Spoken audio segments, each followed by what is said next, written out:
Jonathan.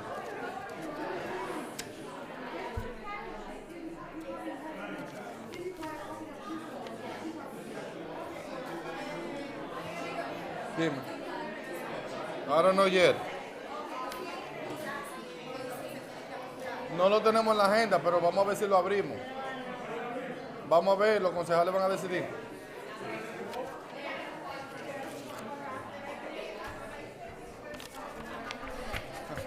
Madam Clerk.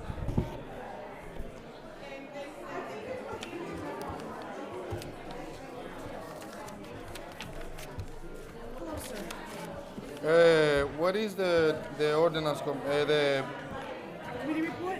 no, not the committee report. This is on a levies. This need to be adopted first to be added.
I haven't had one regular meeting.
Hey, how are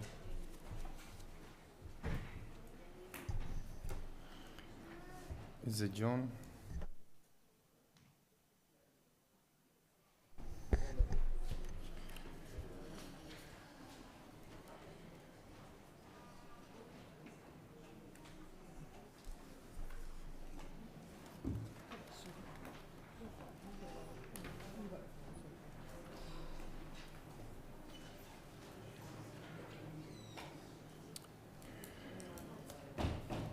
Good evening and welcome to the special public meeting of the Lawrence City Council and supposedly the school committee member. Today's day is Tuesday, April 30, 2024. Pursuant to Chapter 20 of the Act of 2022, this meeting will be hybrid, allowing participation in person and at the City Council chambers, also remotely. The Zoom link was provided to anybody that requested. This meeting is also viewed digitally in different platforms, the Lawrence City Council Facebook page, as well as the YouTube page for the Lawrence City Council. Please join me for a moment of silence pursuant to the Pledge of Allegiance.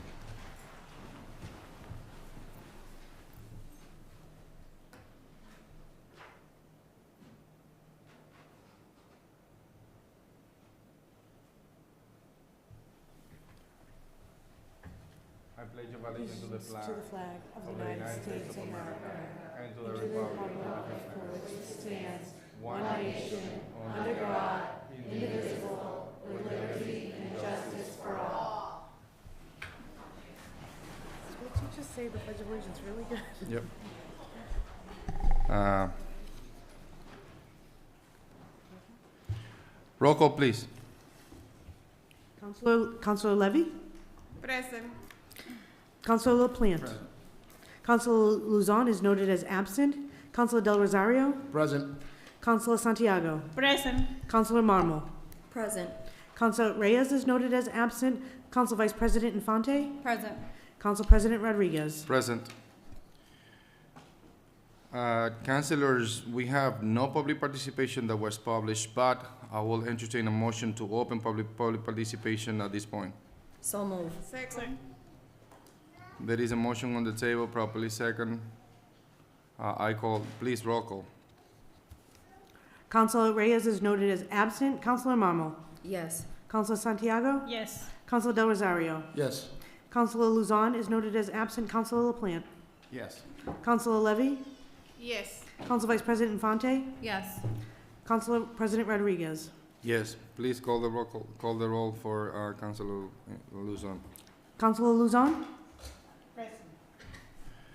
All right. We have now the availability of having public participation. At this time, since we didn't have a list, I will going to entertain anybody that would like to speak.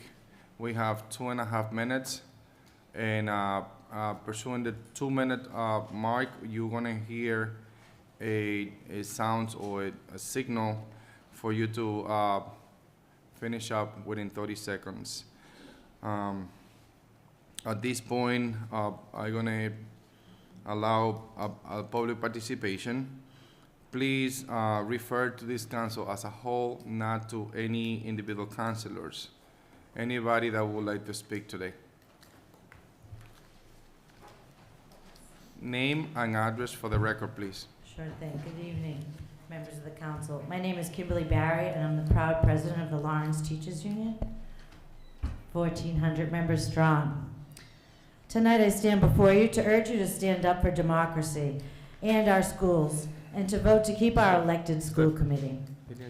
Lawrence students, parents, educators, residents know best how to provide our students with the tools they need to thrive. It's up to each of you to ensure the citizens of Lawrence regain their rights.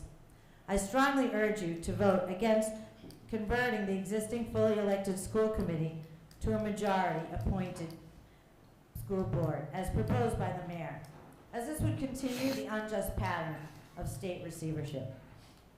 This would give the mayor the power to appoint his own school committee. Some LAE members are already appointed by the mayor. Two appointed education boards in Lawrence take us even further away from the process of democracy for our students and our families. It would strip parents, caregivers, and our entire community of a voice in how schools are run. Lawrence residents have just as much of a right to local democracy as our wealthy neighbors. We have just as much local knowledge and commitment to improve our schools. I urge you to support an elected school committee so that when state receivership ends, Lawrence voters will have the right to democracy that they have been denied for years.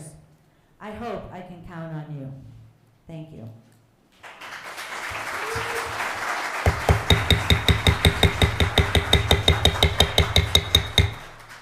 Please hold the applause for the end, please.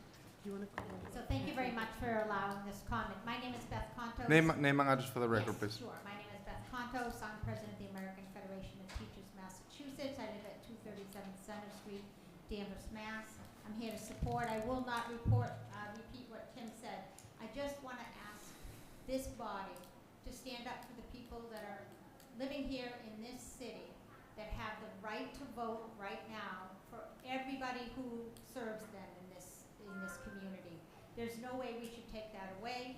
As Kim said, our families deserve to have a voice in the schools for their children. And I ask you to vote against this home rule petition.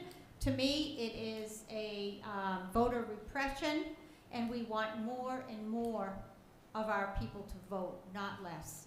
And I find it disrespectful to think that your vote counts when it's anybody on this board or if it's for the mayor, but not for the city council. I want equal weight on our votes. Thank you so much. I appreciate you taking us.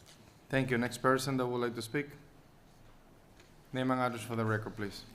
Good evening, Mr. President, member of the council, Francisco Brea, BREA for the record, 85 Colonial Road.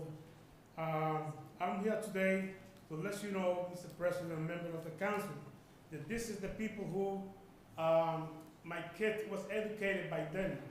My grandchildren was educated by them too. And I look forward to see more children being educated here in the city of Lawrence by this group of teachers who today they're looking for democracy, they're looking for transparency, and they're looking for your support. Your support is very, very, very, very important. And here's my fear, Mr. President, member of the council. Today they want to appointee the school committee. Tomorrow they want to appointee the city council. We should not let that happen here in this city. And if I may, Mr. President, can I just say this in Spanish? Is that okay? Yes. Thank you. ¿Qué hacemos cuando la democracia está bajo ataque? Nosotros nos levantamos y luchamos. ¿Qué hacemos cuando la educación pública está bajo ataque? Nos levantamos y luchamos. ¿Qué queremos? Transparencia. Cuando la queremos ahora mismo. 1, 2, 3, queremos democracia. 4, 5, 6, queremos que nuestras voces se escuchen. Hasta la victoria siempre. Muchísimas gracias.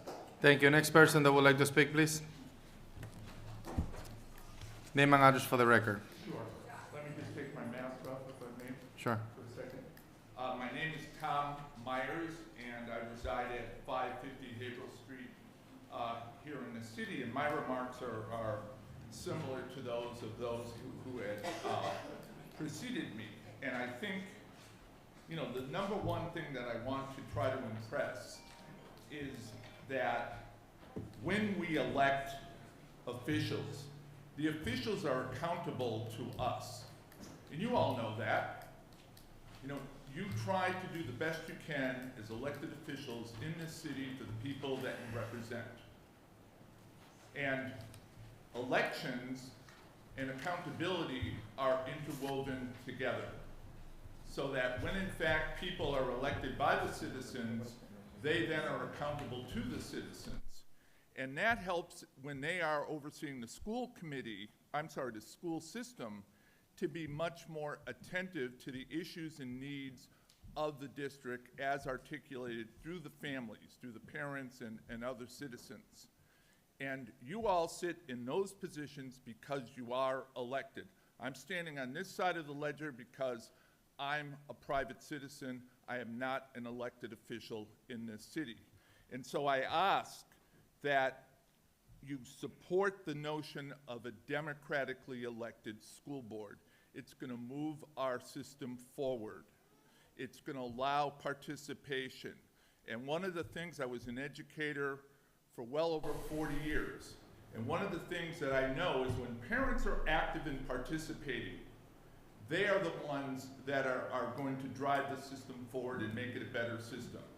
And by them electing officials, they're going to have a stake in how the system develops and evolves. And so please, I implore upon you all to support a democratically elected school board. This is a systemic issue. It has nothing to do with who's in office as the mayor. That's not my concern here. It's respectfully about democracy. And you all know that Lawrence is a different city than it was 10 or 15 years ago. Well-educated people, young people that are going on to college, coming back and putting their roots into the city. And they want to see the city better, and they'll make the right choices as to who their school committee should be. So I'm really impressed with the quality of the citizens within the city that I reside in, and I'm very, very proud to be a resident of this city. Thank you so much for your time. I appreciate it, okay? Next person, please. Next person, please. Next person, please. Thank you. Good evening. My name is Brian LaPierre. I come before you as AFT Massachusetts Director of Organization. However, tonight I'm wearing a different hat. I reside at 2 Rand Street in Lynn, and I happen to have the unique perspective of being a Lynn City Councilor at large, just as you are representing members, citizens of Lynn, as you do the citizens of Lawrence. I rise before you this evening to let you know that the home rule petition is one of the tools that may be used. However, it should be used so infrequently and not without getting community buy-in before you are attempting to make such a drastic change that may never be able to be undone once you do vote upon it. And I think it's premature as we're just seeing this, and we've supported several of you over the years in our community between AFT Mass, and of course the Lawrence Teachers Union, who we represent. And we've always operated from the notion of getting citizen input first before going and making any changes in our democracy. Same can be said on this issue. I will caution you that we don't have a deadline to support home rule petitions. This can come up throughout the summer or the fall. It may be more appropriate to do something after the state legislature has their session, which will conclude on July 31st of 2024, this summer. We have legislation right now on Beacon Hill that will be able to do an undue receivership as we know it. And it doesn't involve changing the composition of the school committee in its elected capacity. So I would caution everybody here as an elected official, don't do the mayor's dirty work for him. You stand alone as city councilors, representative of your community by your citizens who put you here. And don't do the bidding for the mayor. The mayor has another agenda. And we have the people's agenda, and that's who you're elected to serve. You have a fiduciary. Don't abandon the charter. Don't do an end around. Don't circumvent by using this tool at this time. Weigh all your options, and thank you so much for your time. Thank you. Next person, please. Hey, come on. Let's try, please. Skip this for the end, please. Name and address for the record, please. Hello. James Blatchford, 75 Pearl Street. As a former school committee member, I speak from... Can't hear you. Apologies. As a former school committee member, I speak from a little bit of experience of dealing with administration under receivership. It is as if there was no elected school board at all. And that means there's no voice coming from the people of Lawrence representing students, teachers, parents. The superintendent can choose to ignore us if they want to. My main point being, if the mayor is appointing these positions? Who's to say the mayor's not going to appoint somebody he's going to want to run against you in the next election? Who's to say that if you are the ones who are appointing, if you're in the opposition of the city council president at the time, which a few of you have been currently or previously, why isn't that person appointing your opponent?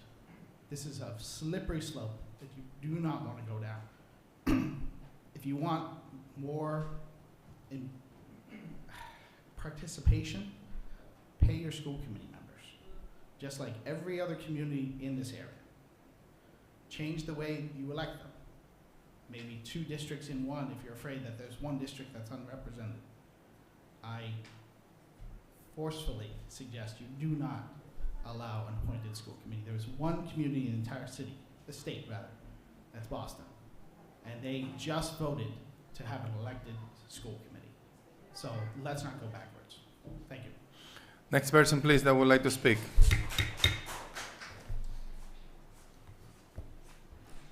Next person that would like to speak.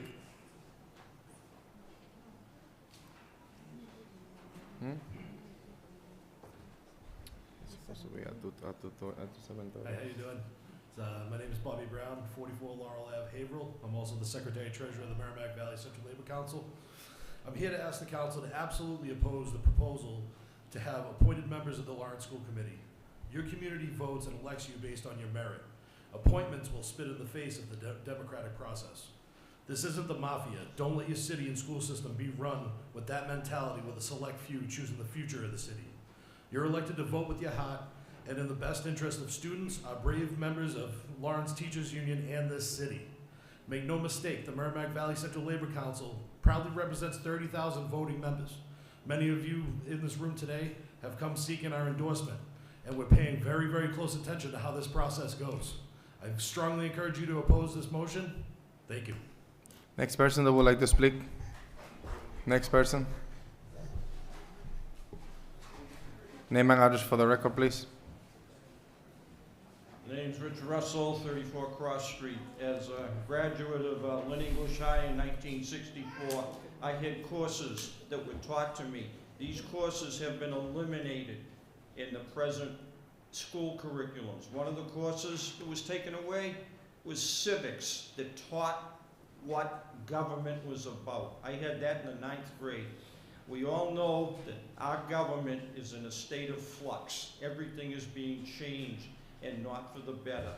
You are faced with a thing of a home rule petition that may not be beneficial to the city. This thing, as I understand it, the mayor will be allowed to appoint members of the school committee of his choosing. We all know for the past 2+ years, the mayor has had a very bad track history of appointing people and keeping them in those offices.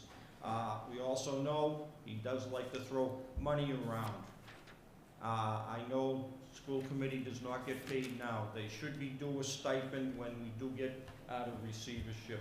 But I do not want to see money wasted and unqualified people being put into positions that are going to that will not help our future generations. Education will be what keeping this country going. We need the education system. We need people that know what they're doing, not appointees. Thank you. Thank you. Next person that would like to speak. Name and address for the record, please. Good evening, Washington Medina, 48 Westminster Street. I'm going to talk in Spanish. Como nuevo integrante de esta comunidad, Lawrence, una comunidad resiliente, Do you want to put a motion not to allow them to speak Spanish? I can talk in English, sir. Yes, but But I mean, if you want to have a motion not to speak in Spanish, you can do that. Thank you. But I mean, he can speak whatever he wants. It's public I participation. can speak in English. Council President, Okay. Yes. you allow another participant. Yeah, if whatever he chooses to, It's okay. it's public participation. Doesn't matter what language. It could be anything. It's okay. I'm here because I'm moving to this residence community. As I see, Lawrence was building many years ago with people that moving to this city. So right now, in your hands, you have the opportunity to say to people that they vote for you because you have their voice. So you can use your power to encourage the people or to put the people down. It's the moment that you have to do some change. Lawrence needed. As a politician, you have the power now. Is the community or is the politician doing the things to Lawrence? Together we can do this. Thank you. All right, next person that would like to speak. We have 3 more minutes. After this, after 7:30, we're gonna need, if council desire to, another motion to extend there over 7:30. In the meantime, we still have 3 minutes. Hi, my name is Wangashi Gatao. I live at 202B Bailey Street in South Lawrence. I come to you as a teacher. I teach 8th grade at the Spark Academy. And I just want to say that this is going to be something that is going to harm my students. Right now, we're doing a project where we have to write to the school committee, and they have to write an essay to the school committee trying to convince them of something. And something that I have to keep reminding them is that the school committee does not have power right now. Right? And it's really exciting that we're about to be out of receivership so that they can actually write letters and engage in public discourse like every other citizen in the city. But for this to happen, they're going to lose that power again. And it's going to be so heartbreaking that they've already went through this one time. They've already had, like, I went through LPS not having a school committee with power. And now it's been 11 years, 12 years, they still don't have power. And then this is going to be another thing where they do not have power. We're teaching them so much about democracy, how they can be engaged civically in the city, and then to have their leaders not give them that power or to give them a hope at a democratic process is not fair to them. And I just want you to think about the students when you make this decision. Thank you. Our next person that would like to speak.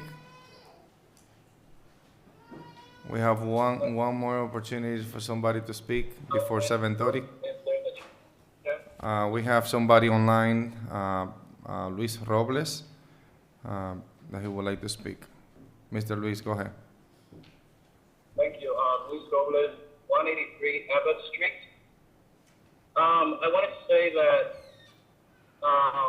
not to look at this in such an emotional way, because the appointed position has the ability to be very useful for the city, especially coming out of receivership, but it also has the opportunity to be misused in the wrong hands. That's why I will support that the majority members be elected and that there be 3 appointed members, and those 3 appointed members is to allow people who are not in the community of Lawrence to participate if we are not able to find professionals and talent locally. By doing this, you are compromising because you are still allowing 3 members to be appointed while still keeping a majority of the votes based on elected members of the committee. I think both sides would win. And also, apart from that, you also have another layer of protection, which is that these appointed members have to be confirmed by the city council, which adds another layer of protection. And by keeping it at 3 members, they don't have a majority vote, but we still allow appointed members to participate because there is a lot of talent in Massachusetts, and not all of them live in Lawrence. And there's a lot of people outside of Lawrence that would love to contribute in a non-political way to the city. And that's my opinion. Thank you very much. All right, thank you, Ms. Robles. All right, anybody that would like to speak, we'll still have 1 more minute. Name and address for the record, please. Angel Mendez, 16 Lakes Terrace. As a former high school teacher, I'm very surprised about this home rule petition. I was preventing the former commissioner, Dr. Chester, before they took the decision of coming to Lawrence and take the system. I knew the state wasn't prepared. They didn't know what to do. He admitted. He said that they were coming to an uncharted territory, and I knew it. Right now, we are in a terrible position in the state. The teachers' body was dismantled. Our best teachers, they ran away. They couldn't support the politics that was, implemented by the state. We were suffering. Right now, these teachers that we have, they are heroes. Right now, we are asking for a home rule petition. I don't know who is sponsoring this. I just was reading Carlos Matos. He was a person that he left the city, and now he's just writing something that he didn't ask any person in this city. I was in this system for a long time, and I can tell you, we are at risk. We need to be careful. Right now, we are in the process of electing a new superintendent. We are supposed to have a great announcement in the nation, just to get for qualified people who have experience in public education. These people, they are suffering. They are trying to teach our kids, and they are trying their best. Now, these politics things is tainting everything. Be careful. I was preventing Dr. Chester about it. They took the decision of coming to the city. They left a mess. And right now we are continuing with this mess. Be careful. Thank you. And now public participation is closed.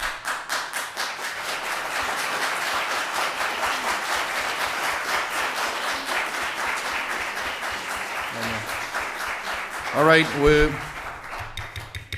now we are public hearing. We have no public hearing. Communication from the mayors or the city official or city attorney. We have none. Committee reports. We have the ordinance committee. Mr. Chair, Councilor LaPlante from the ordinance committee. Thank you. The ordinance committee voted by a 4-0 vote to send this document of the mayor's recommendation to the full council without a recommendation to make that in the form of a motion. There is a motion on the table to accept this as a committee report. Second. Properly second. Discussion. Discussion. Councilor Vice President Infante. Thank you. I would like to hear through you, Council President, either from the chairwoman of the LAE or the vice chair of the school committee to see what their opinions are. I did not watch the ordinance meetings. I mean, I watched snippets of it, so I'm not sure what the conclusion was, but this is why we're having this meeting today, to discuss and also discuss what was said at the ordinance committee level. But I would like to hear from you. Madam Vice President, do you mind if we actually take a vote first for the committee report and then take a motion for the purpose of discussion this item at this level? Okay. All right, any other discussion for the committee report only? At this motion to accept this item as a committee report. It was properly second. All those in favor, please say aye. Aye. Any noes? The ayes have it. Councilors, at this point, I can entertain a motion for the discussion purpose of or any other motion that the council desire. For item 14828, which is the establishment of the home rule petition defining the government structure of the Lawrence School Committee Board upon the exit of the state receivership. Any motions? A motion for the purpose of discussion? I'd like to make a motion that, for purpose of discussion, that we adopt the mayor's recommended proposal. There is a motion for the purpose of discussion adopting the mayor's proposal. This is, as Councilor LaPlante stated, for the purpose of discussion. I can hear a second. Second. Properly second. Councilors, at this point, we would like to clarify a few things before we enter into a discussion. This special public meeting of the Lawrence City Council was supposed to happen with the presence of the school committee member. As an interim mayor last week, I decided to call this meeting as a joint meeting. The mayor this week decided to pull them off, not to allowing the school committee to be present here and to be part of this table and allow the school committee to have the same level of discussion and also perhaps the same level of respect that they deserve and respect to be here. That's the main purpose of this special meeting, and I want to disclose that for the record. That's why they're not here, because early today the mayor's office or the mayor decide to pull off the school committee as part of this joint committee. joint meeting, perhaps.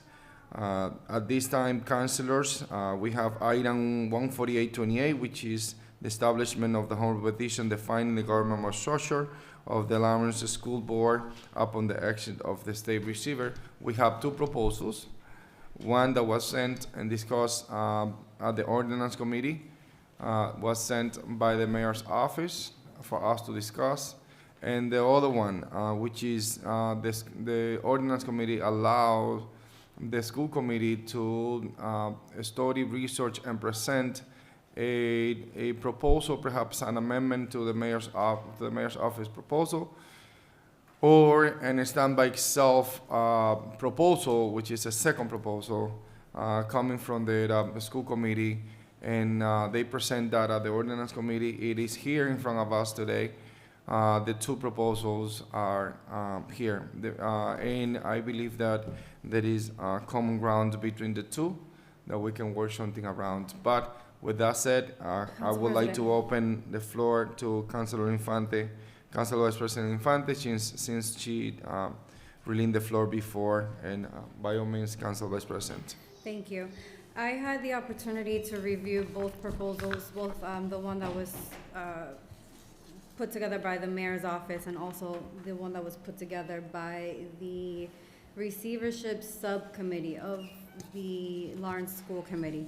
And I do have a question pertaining the proposal from the subcommittee, and I don't know whether either Ms. Committeewoman Mariano or Committeeman Guzman can answer this, but within the proposal, it says they're proposing 6 elected school committee members, 3 appointed, 1 student rep, with the 3 appointment to then transition into at-large elected positions. Can you walk me through that process? What do you mean by transition to at-large, elected at-large positions? Name and address for the record, please. Jonathan Guzman, the Vice Chair of the Lawrence School Committee, 237 Essex Street, Lawrence, Mass. I would like to apologize to everybody. This system is new. We're trying it out. The mic are very high, and that's why we kind of we're adjusting. Everybody hear me here? Yes. Awesome. Thank you for the question, Councilor Vice President Infante. I want to take this liberty first to acknowledge as the VP, acknowledge Committeewoman Mariano from District E, Committeeman Lenny Roa from District C, Committeewoman Mayra Ortiz from District A, Committeewoman Sandra Edwards from District D, and Committeeman Santiago Reyes Cruz from District B. All elected individuals in this body, including the one that this body elected a few months ago in District D. Thank you for doing that and getting us an amazing individual like her in the school committee that wants to serve the city. With that particular question, I want to make a clarification point that we did submit a redraft to our draft that provided lining in where it turns the student body to a non-voting member but still being part of the body and increases the appointed from 3 to 4 members.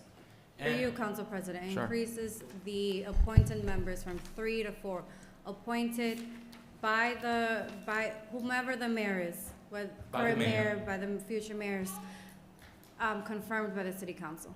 Correct. Okay. That is the language that we have written on it in the But before the mayor actually proposed to the city council or appoint to the city council, there is a body that actually gonna go through. Do you mind going through that as well? Yeah, of course. So, for your question, the proposal dictates a process of temporarily appointed individuals for the reason that these 4 individuals get appointed, recommended to this body by the mayor for this confirmation, but who provides those nominations to the mayor is a nomination panel. A nomination panel that is formalized by 9 individuals of particular educational platforms in our city, from parent groups, from groups of special needs, groups of ELL students, from Justice Alliance, from Union, to this body, the school committee body, the mayor's body, and really formalize still having community voice at looking at these applications, looking at the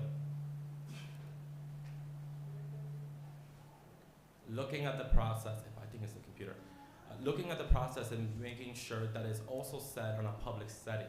So even that particular language is on it, and where this committee has to publicly, post a job like this body does, right? And people apply based on credentials that they build, and this entire process cannot happen behind doors. Even though they're community members, they're still gonna act under the open meeting law because we put this on the writing. After these individuals get appointed and confirmed by the city council, these individuals will have a term of 4 years. When the 4 years are done, that will transition them into a at-large elected position, meaning that if those appointed individuals would like to stay on those positions, they will need to run for office at an election. Does that answer your question, Madam? Through you, Council President. Sure. I'm looking at, thank you. I'm looking at the changes now. I didn't realize that it wasn't part of the other packet. So, we just got them, sorry.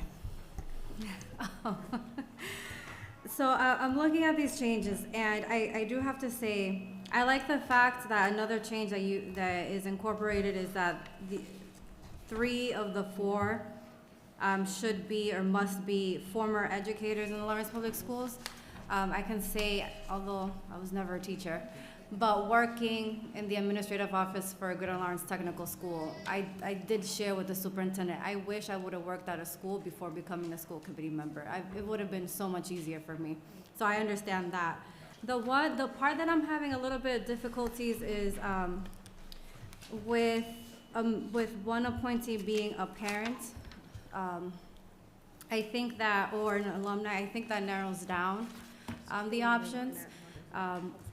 We have one current community, a school committee member who's amazing and not necessarily like a parent, correct? So I think that could definitely narrow down the pool for appointees, but that's just what I think.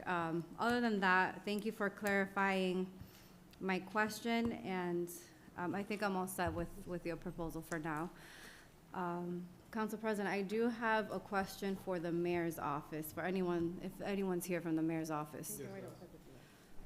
I mean, if anybody did here see- from the mayor's office? I did see Mr. Matos here, but I don't know if he's in the hallway. I saw the advisor. Okay, well, I'm just gonna put it out there, if they're watching or anything. What I noticed from the mayor's proposal is that the appointed positions that they're proposing, not once throughout the proposal does it clarify or state that the appointee would be confirmed by the city council. And that's a slippery slope right there. I don't know if in the ordinance committee that was a suggestion that might have been added at the ordinance level, but if that is not clear, this is a home rule petition, which means that it's gonna change our charter. If this is not 100% clarified, like say if this is a proposal that the council ends up, voting in favor for, or whatever the outcome may be, that is going to take away the city council power at the end. And I don't think that's okay. I think we have a great system with the city council confirming positions. I also believe that we have a great system with the city council interviewing, voting, and confirming individuals for a vacant seat. And I do believe that we should keep that aspect as well. And with that, I rest my case. Right, thank you, Madam Vice President Infante. Any councilor that would like to speak? Councilor de Rosario. Thank you, and I like it. And through you, Council President, you guys don't know how I feel. You guys don't know how I feel when we invite people here.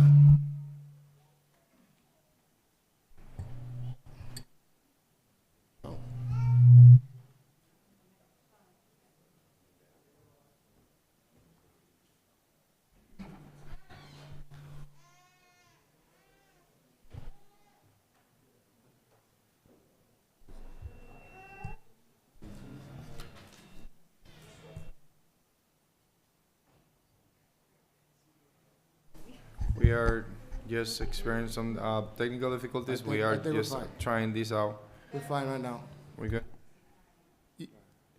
And once again, through you, Council President, you guys all know that been with me here, how I feel when we invite people and they don't show up.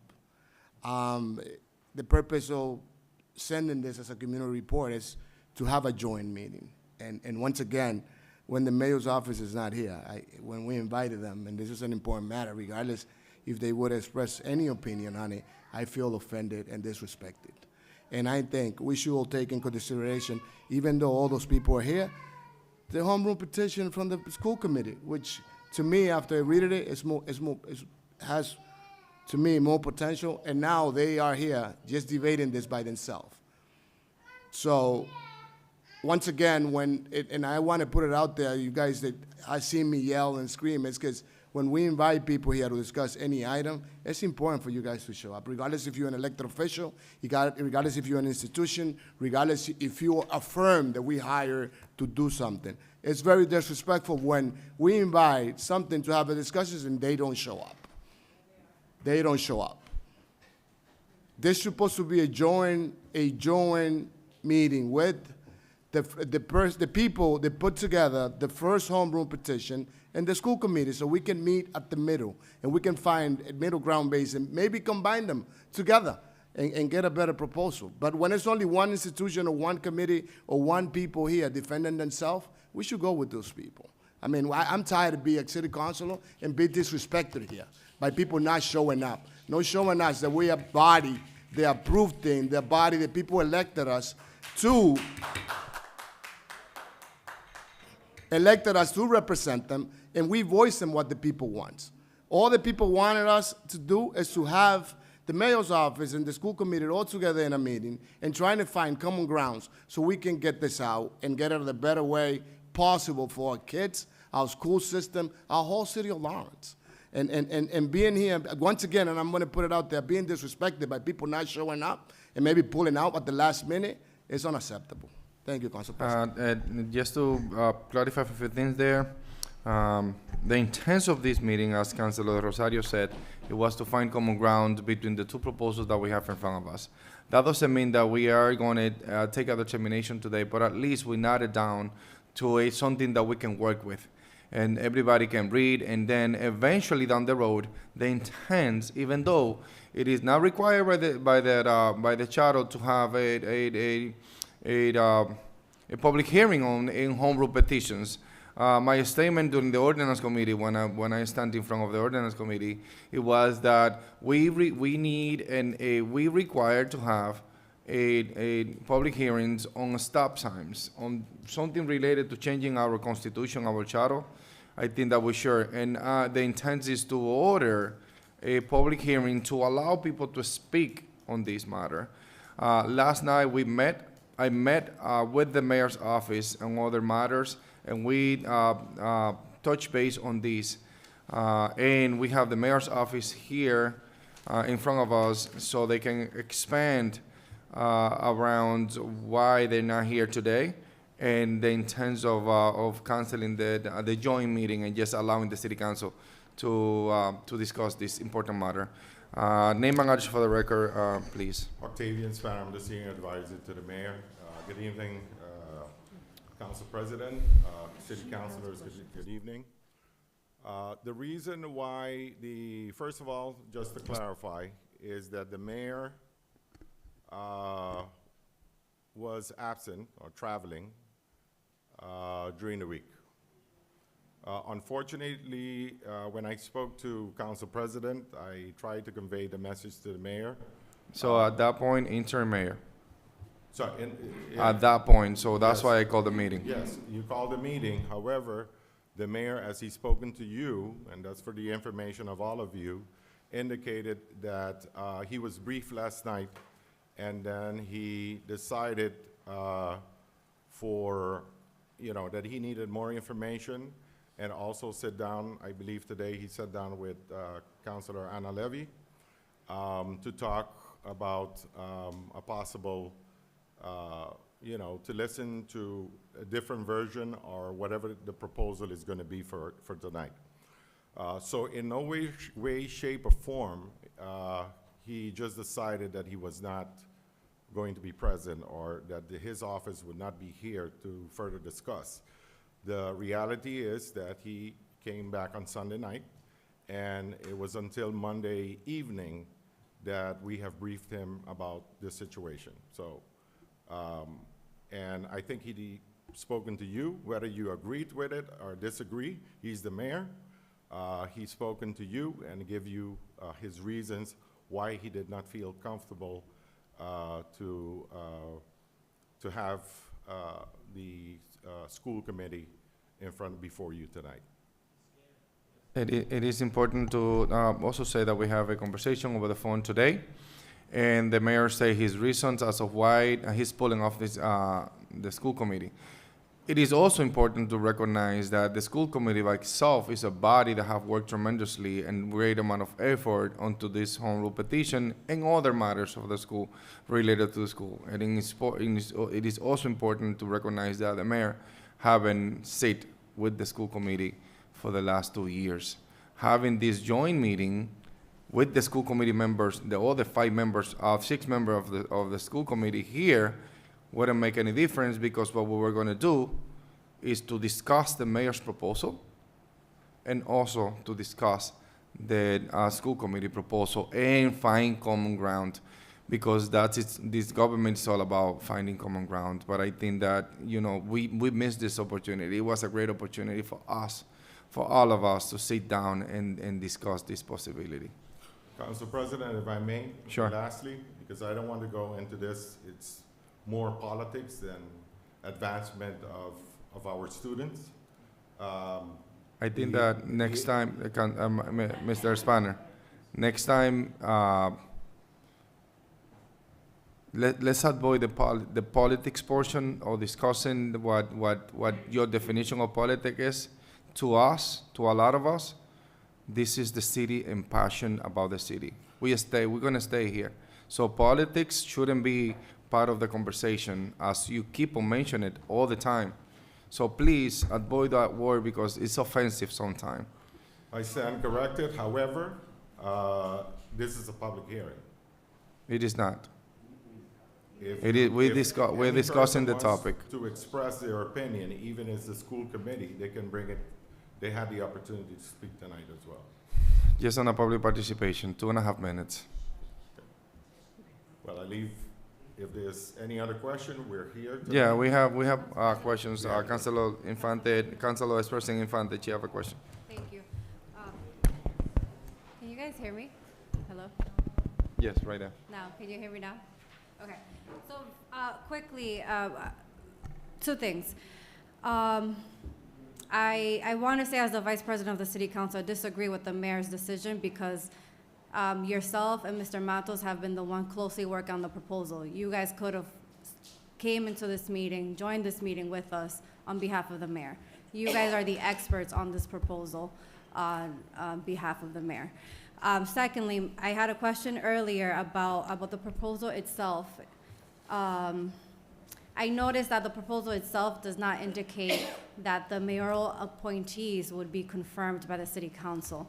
And I want to know why that wasn't specifically mentioned, especially because, say, if the mayor's proposal was to pass, that could come into a slippery slope where that completely takes out the city council, when, in general, those are not the practices that we have currently in our charter with any position, appointed position. So I would like to hear on that. As I mentioned during the committee meeting, it was brought to you that the mayor made a recommendation. However, gave the legislative body the opportunity to chime in. And I think this is a very important process. As I explained the evening that I presented to you, there's no such thing that it's one structure or one model that works. If someone comes to you before you, and I'll repeat it tonight, it's a lie. Every community is special. Lawrence is also special with our own complex challenges. So he left it to the body to have input, make certain recommendation. We can go back, deliberate, and then finally make a decision from both the legislative as well as the executive body. I think that's part of the democracy. And so it's not as if he submitted something for you to, a document for you to say, oh, we'll approve it. No, you have the opportunity to discuss it and also give your recommendation. Thank you. Councilors, any other questions in regard to this matter to the mayor's office? Any other questions to the mayor's office or perhaps to the other amendment that we have for the school committee? Councilor LaPlante. Thank you. I just think it's important, Council President, that we just set the stage for what a home rule petition is.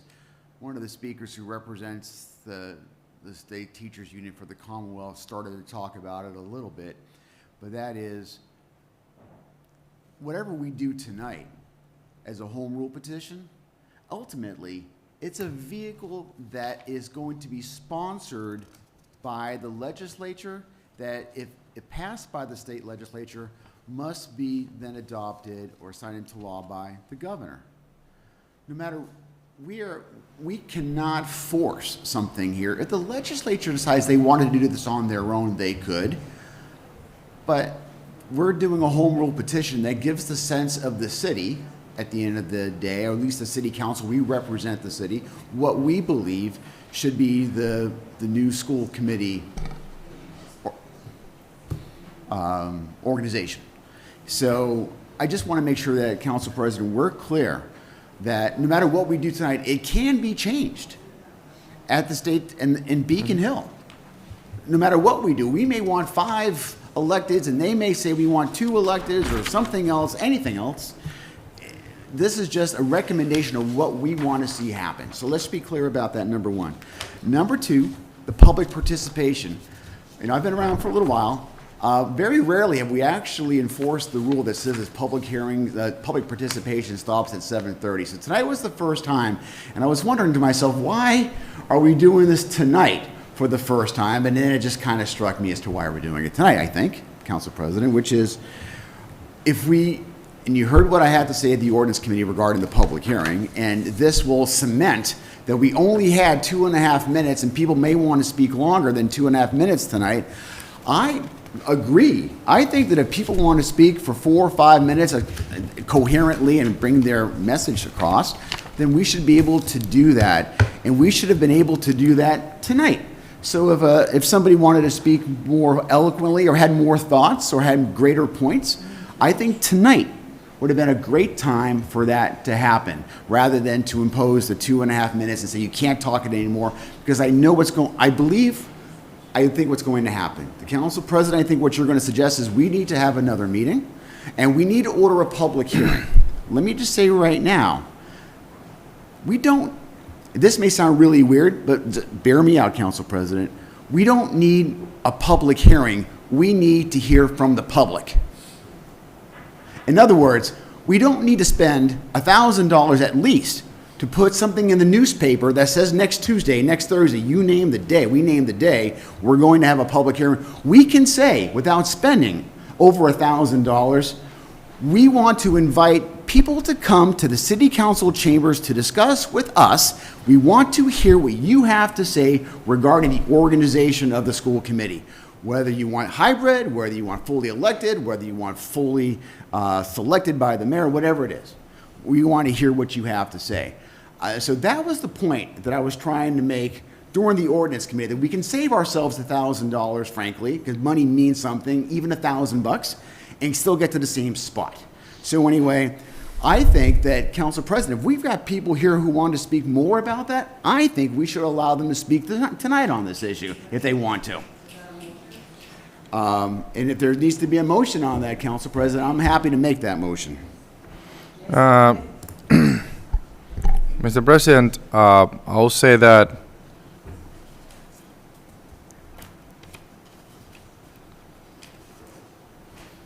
we can still have more public participation, but still it's up to the council to have a public hearing, not up to you, not up to me. And as a matter of fact, we actually require public hearings for a stop sign, for other signs. And I'm not going to entertain more about the public hearing. It's up to the council to make a vote.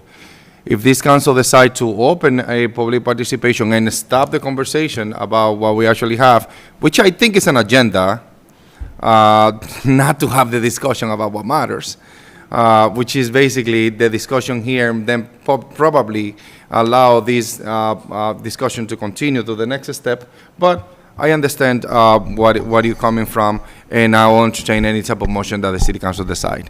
In the meantime, we have two proposals in front of us.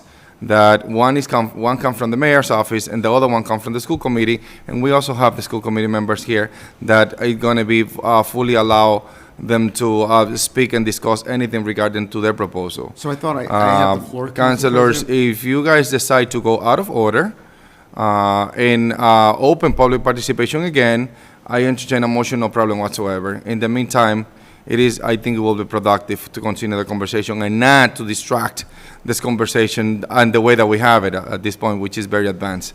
But unfair enough, I entertain a motion. Council President, I'd like to make a motion that if any other individual who wishes to speak tonight who hasn't, we allow them to have that opportunity without having to put a stopwatch on their ability to speak. That's the motion. Discussion. Discussion. With no time, just a motion, right? No time. As if it was a public hearing. People can speak if they have things they want to say that goes beyond 2.5 minutes. There is a motion on the table, properly second discussion. Councilor Infante. Thank you, Councilor President Rodriguez. One thing, if we do Councilor this, President. Council President, yeah, I did say President. No, I say Council Vice. Oh, Vice President, yeah. If we do this, what I don't want to hear from this city council that we've been Exactly. saying it over, I've been hearing it, and it's been getting, and I'm gonna be very honest, and excuse the gallery, but it's been getting on my last nerve, is that they're tired of staying here till 1 in the morning. I personally do not want to stay here till 1 in the morning tonight. I'm half asleep, honestly. I stayed up studying for an exam last night. I'm going to be very honest with the public. So if we do this, and if we're here until 1 in the morning, I don't want to hear next meeting the same individual saying that we're here until 1 in the morning. Because it's an agenda. So I got you. Putting it out there. Also, my second comment is, so regarding this item, I appreciate the individuals who've already spoken, especially from the teachers union. I did not receive a direct phone call from the teachers union. I would have liked one. So, next time for the future. But I did receive one from the union president of the fire department. We had, on their behalf, and we had a great conversation. I think, me as an individual counselor, I heard what the teachers unions have to say. They specifically select people to speak and to passionately speak on what they're looking for, and school committee members have spoken. We have two big proposals. We need to dissect this, we need to see what the common ground is, and we need to keep this moving forward. Yep. Councilor LaPlante. So the last thing, Council President, and thank you for entertaining the motion. I don't think we'll be here till 1 o'clock. I don't think we'll be here. Can you hear me? I can't help that. Is it 1 in the morning, 12 in the morning, 10, 11? Can you speak up a little more? Ana. Wendy, dile que lo suba un poco más. Councilor LaPlante, you have the floor. How's this? This is good? Okay. So the other thing is, as well, and just one last point regarding a public hearing and the home rule petition, Council President, which is this. There's a reason why we have a home rule petition for a stop sign. or handicap parking. Is we're No, actually, Ed, we're Ed, actually changing. Actually, we're there is, actually no, we don't have a changing- home rule petition for a stop sign. we actually are changing the ordinances for the other two, which is required by law that we have a public hearing. Now, as we mentioned earlier, this is not changing the law. This is a recommendation that we are sending to the state legislature, which is reason why we're not required to hold a public hearing. However, why it's important that we do listen. And if Yes, we don't finish it this evening, Council President, I do suspect that we move on, maybe make a motion at the end, that we can continue this discussion and invite more people. We've heard from the teachers union loud and clear. Maybe other people want to speak. We should listen to them as well. Sure. Just to answer to you very quick, we are not changing the law. We're changing the charter, which is the master law. Thank you. Councilors, any other councilor that would like to speak? Councilor Levy? Yes. For the allowing public participation, this motion is to allow public participation. And if we allow public participation, I think that people are going to express themselves about what they need to say, if they desire to. Councilor Levy? Thank you, Council President. I would like to have Mr. Spanish, right? and Councilor then- Levy? Yes. This motion is to allow public participation. Yes, I said, And yes, then I agree to if have the the public discussion is participation. around public participation to allow the public to speak, we are coming back later on to the, if the motion pass, we are coming back to the discussion of the two proposals. This is not discussing the proposal right now. So This is public I participation. agree to have participation, but Okay. also I agree with my college. I don't want to Councilors. be here until 1 o'clock. Councilors, Thank I'll you. call the questions at this point. All those in favor that are to allow more public participation, please say aye. No. Roll call, please.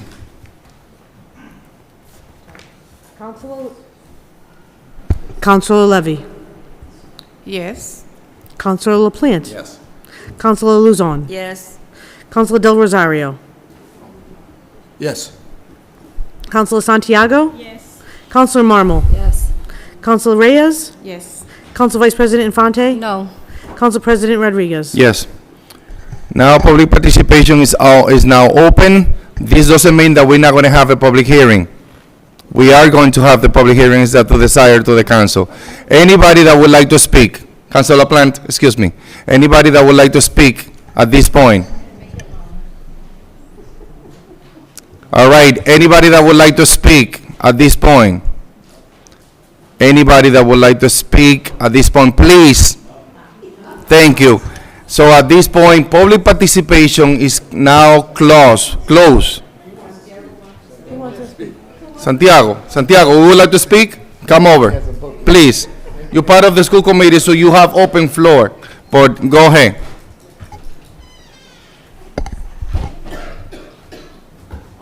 Good evening, council members. You are a member of the school committee. Just to clarify, you have any time you want to speak on this behalf, but you'd rather speak on public participation. Go ahead. Yeah. Name and address for the record. Refer to this council as a whole, not as an individual councilor. You have unlimited time. Thank you. Good evening, council members. Is mic on? It's a pleasure. Your mic on. Yeah, you see. Okay, perfect.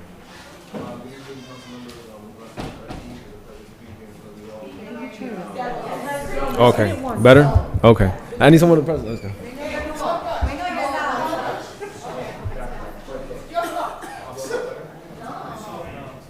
Yes, wait, guys. There? You hit it one time. Okay. Hit it one time, and that's it. Ahora sí.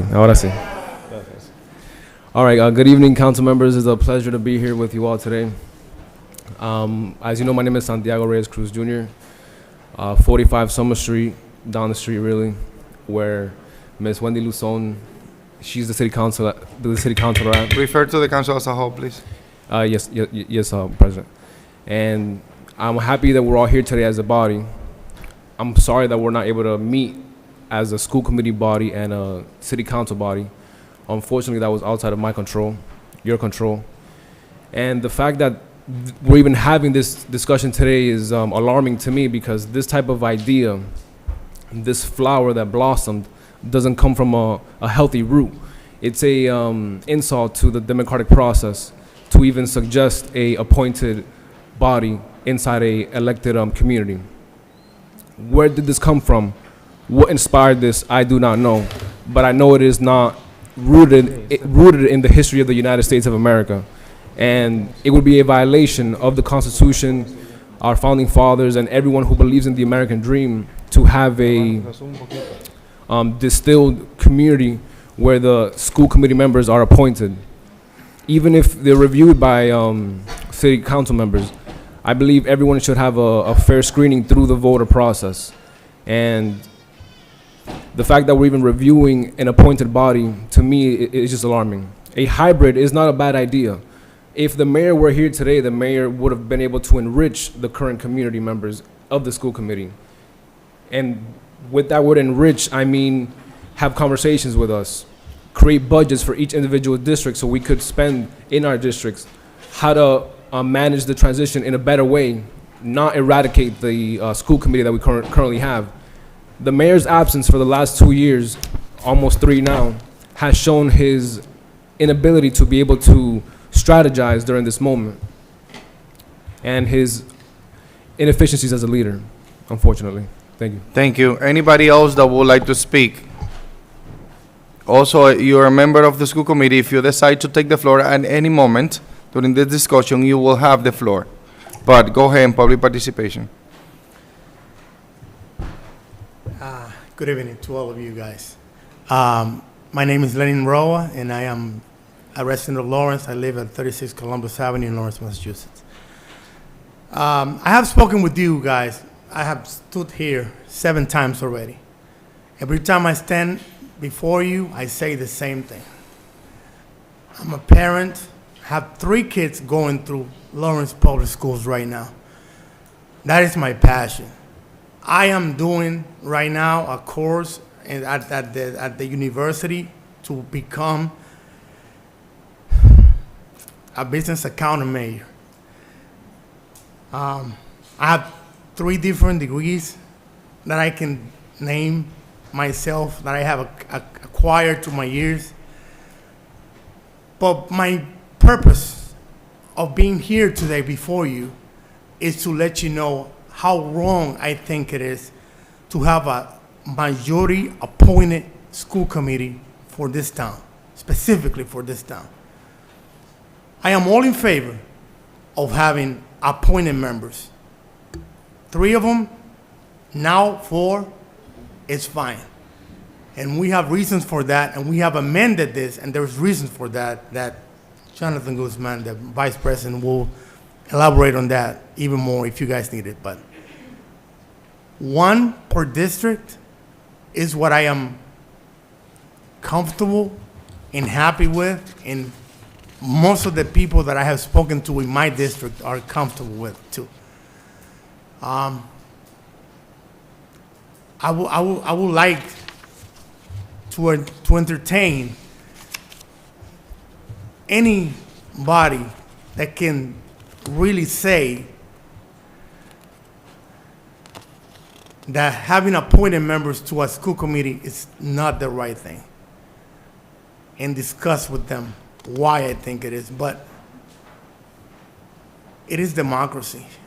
It's what you guys are enjoying and what you guys are for here with us. And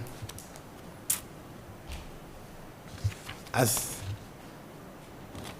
it is right now, our democracy is at stake. And I just believe that you guys should give us a chance to the school committee proposal.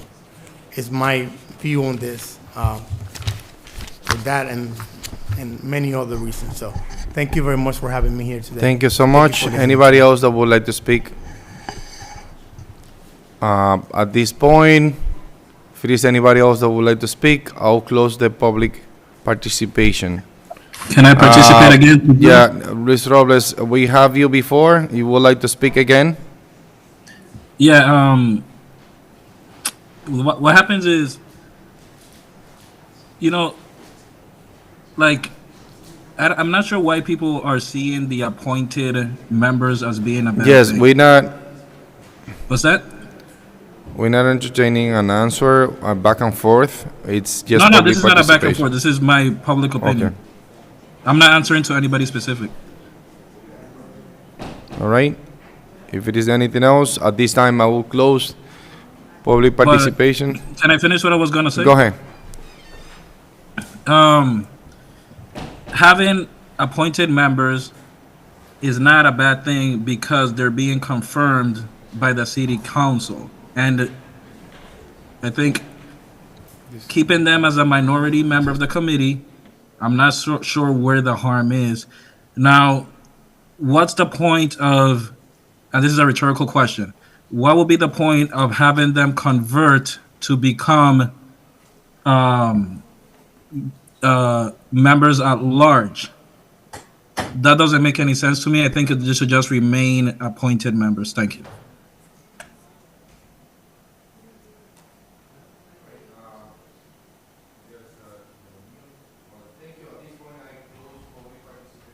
At this time, I will close public participation. Thank you, everybody that participated on this second round of public participation. Eventually, I hope that this council desire to continue advancing a public hearing. Councilors, this time we will continue with the discussion of the two proposals, the proposal that came from the mayor's office, as well as the proposal that came from the school committee members that are here present today. Councilor Levy, you have the floor. Thank you, Council President.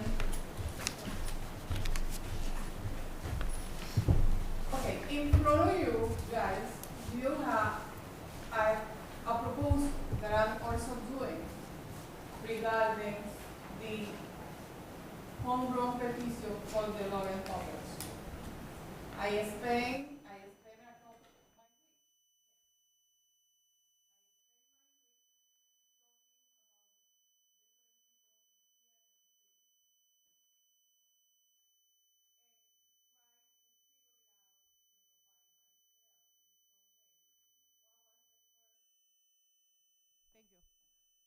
what was the best thing for our school.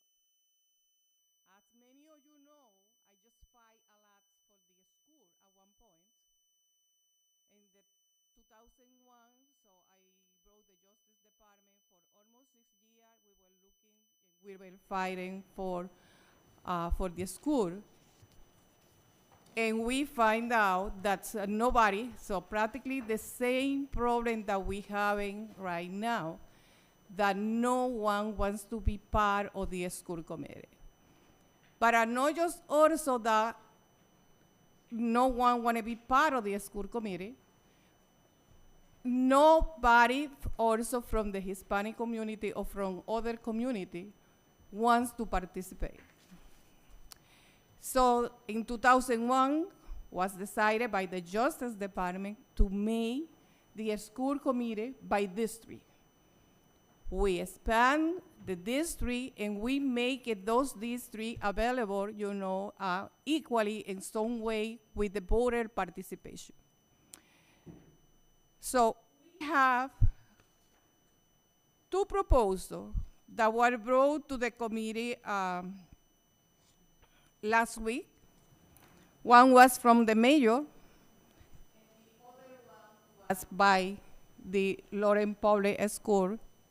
And I just was here hearing everything that it was telling on that proposal.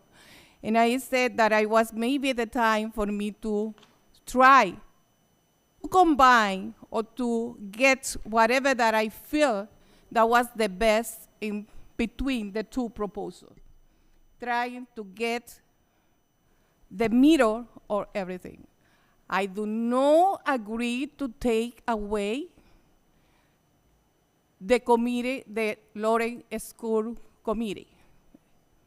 I do not agree to have just everyone be appointed, by the mayor.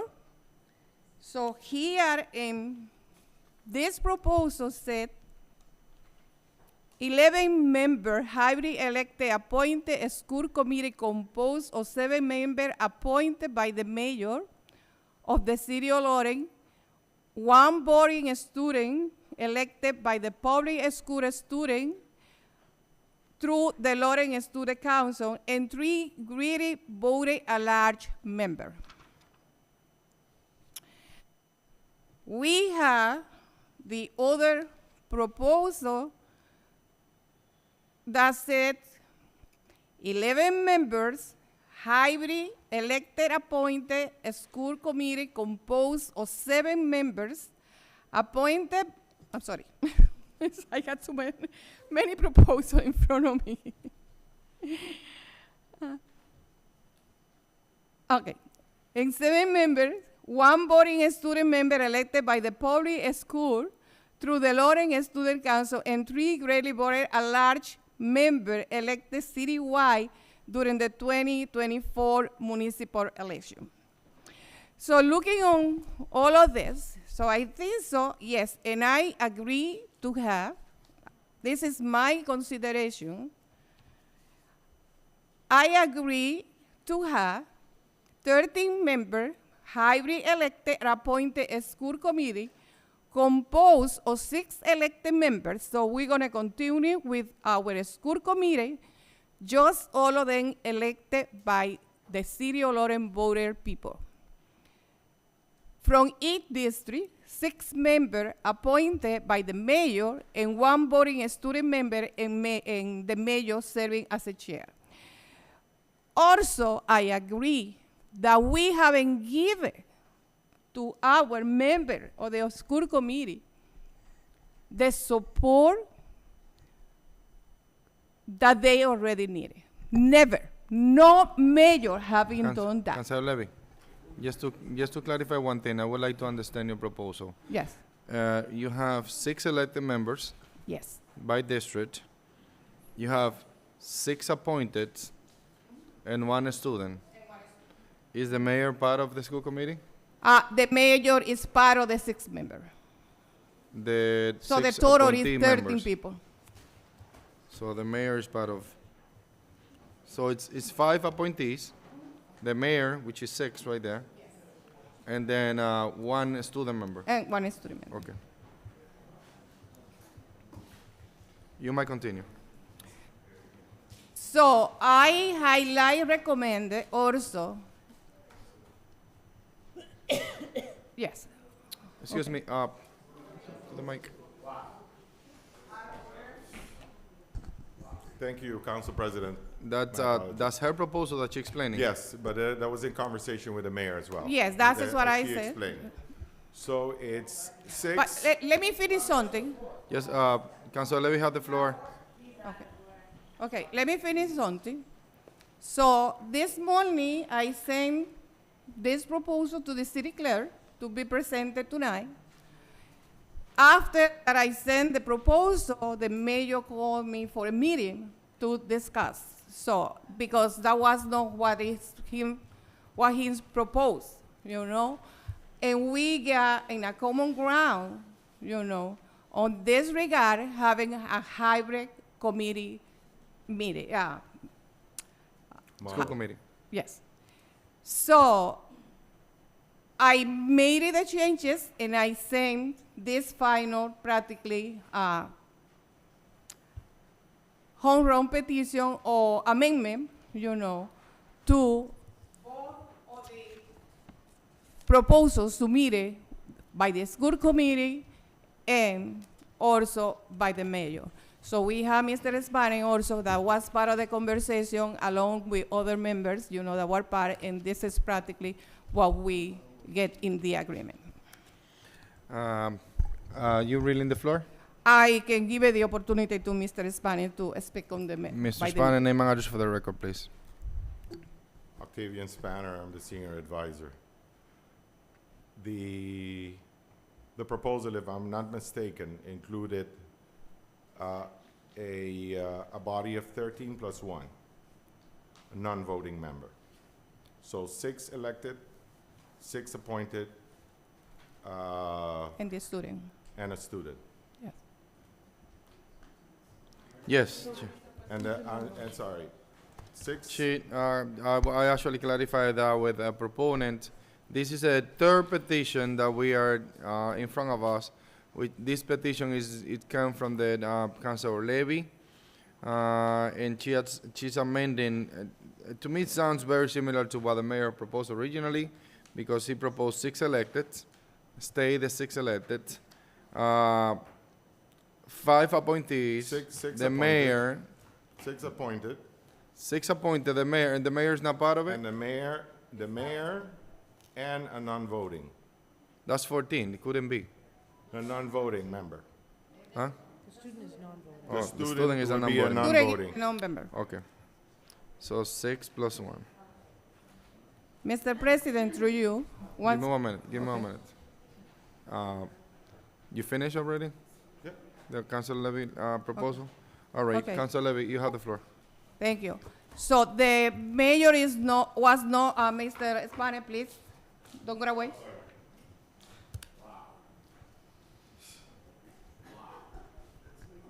On his proposal, the mayor was not proposing the 6 member of the school committee, just only 3 at-large member.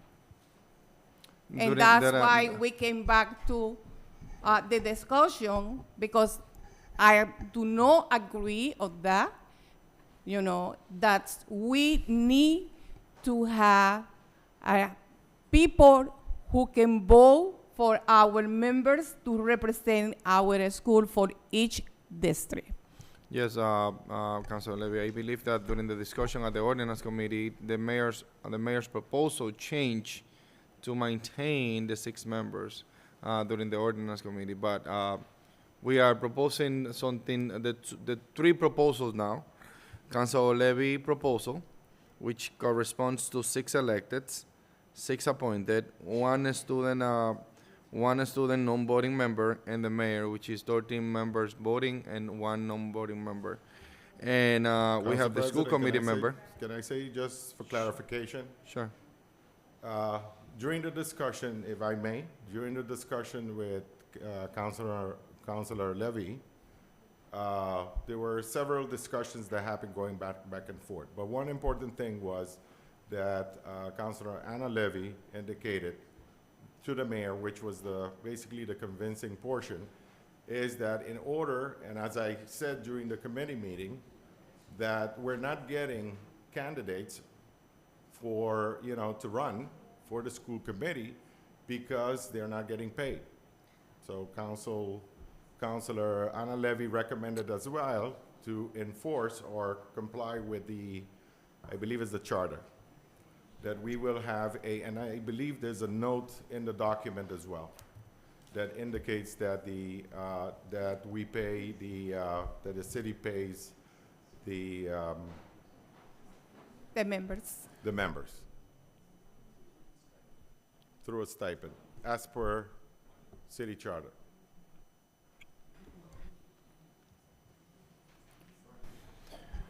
All right, our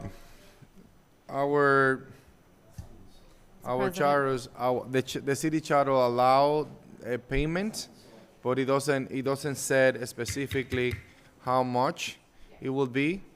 I think that now by ordinance we can set that up. I believe that the 3 proposals are into the agreement that school committee members should get paid. I believe there is an item on the agenda to allow payments for the school committee member. And that's not, I think that's not an issue to anybody around the city and this body and the mayor's office, everybody into the agreement that they should get paid. Yeah. So, Mr. President. Councilor Levy, you have the Yes. floor. Okay, so through you, the last page, section 9, says that the Lawrence City Council is responsible for setting an annual salary for the Lawrence School Committee members. This salary is determined through a formal ordinance. If there is a proposal to increase the salary, it must be approved by the 2/3 vote during the first 18 months of the school committee members. However, a new salary schedule resulting from this increase won't take effect until the next term of the office of the school committee members. That's on So the that charter. is the way that the ordinance is being written. That's on the charter, yes. It's on the charter. It is on the charter. So I believe that it is allowed by charter. Doesn't have to be part of the charter change because it's allowed already. And we don't have to discuss this. We just need to set up an ordinance based on what stays on the charter. Councilors, we have 3 proposals in Okay. front of us. I haven't finished. Let me. By all means, mention- Councilor Levy, you have the floor. Okay. So also, on section 2, no, and the parties say no, the no number 2 said, it is highly recommended that the appointed membership will include professionals from the following fields: finance, accounting, law, engineering, education, laws enforcement, athletics, and any people also from arts, to ensure the academic advancement of the student and overall education system. So that is another part that I included, who should be the appointed people. But it's also said in my proposal that any appointed people has to be confirmed by the city council. Thank you. All right, Councilor Levy, and relaying the floor. Any comments from the mayor's office? No, staff is here. We're not sitting inside, we're listening outside to give you the opportunity, but No problem. whatever. We Understood. Just a quick question on the proposal that Councilor Levy is proposing.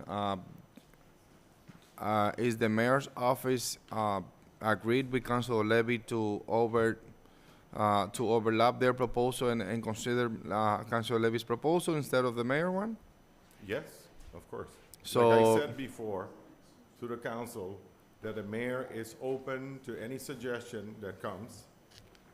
He's strongly on the hybrid version because he believes, and that has been the discussion that he had with, well, not this body, I believe, this body. He initiated a conversation with each one of the council members, including yourself, Council President, and he recommends a hybrid version. So it's up to the council to decide which form is the best for our students. All right, thank you so much for your opinion. We have the mayor's office here talking about their proposal. Now we have Councilor Levy. We have Councilor Levy proposal that it been supported by the mayor's office, and we also have the school committee members' proposal that are here in front of us. Council President. Councilor Vice President Infante. Thank you. I have 2 things. One, I would like to say the main reason of why our constituents or our residents of Lawrence do not run for office for the school committee is because there's no power and they haven't been respected for a lot of years now. That's the main reason why. It's not because they're not getting paid. So, and I know Greater Lawrence Tech is an unpaid position, a school committee's position, and there's always Lawrence representatives running for that seat, and it's because they're respected. All right. Secondly, I would like to give the chance through you, Council President, to Ms. Pat Mariano, because she has a good solution that I think is worth for the City Council to hear with for all 3 proposals. Good evening, Pat Mariano, 28 Ridgewood Circle, representative of the School Committee, District E. Now, I just want you to understand before I say something, I kind of wear 2 hats. I'm the chairman of the LAE, and I'm also a member of the school committee. I am speaking tonight as a member of the school committee, District D. So I want to make that perfectly clear. But it is important to also say for the record, but Mariano, she's a school committee member and the chair of the Lawrence Alliance for Education, which is the current receiver of Lawrence. But I am not speaking No, you're not as the speaking receiver. on the receiver. I know Okay, that. that's what I want to make clear. Yeah. this has been going on for almost 2 hours now, and we really haven't come up with any solution that meets everybody's needs in the room.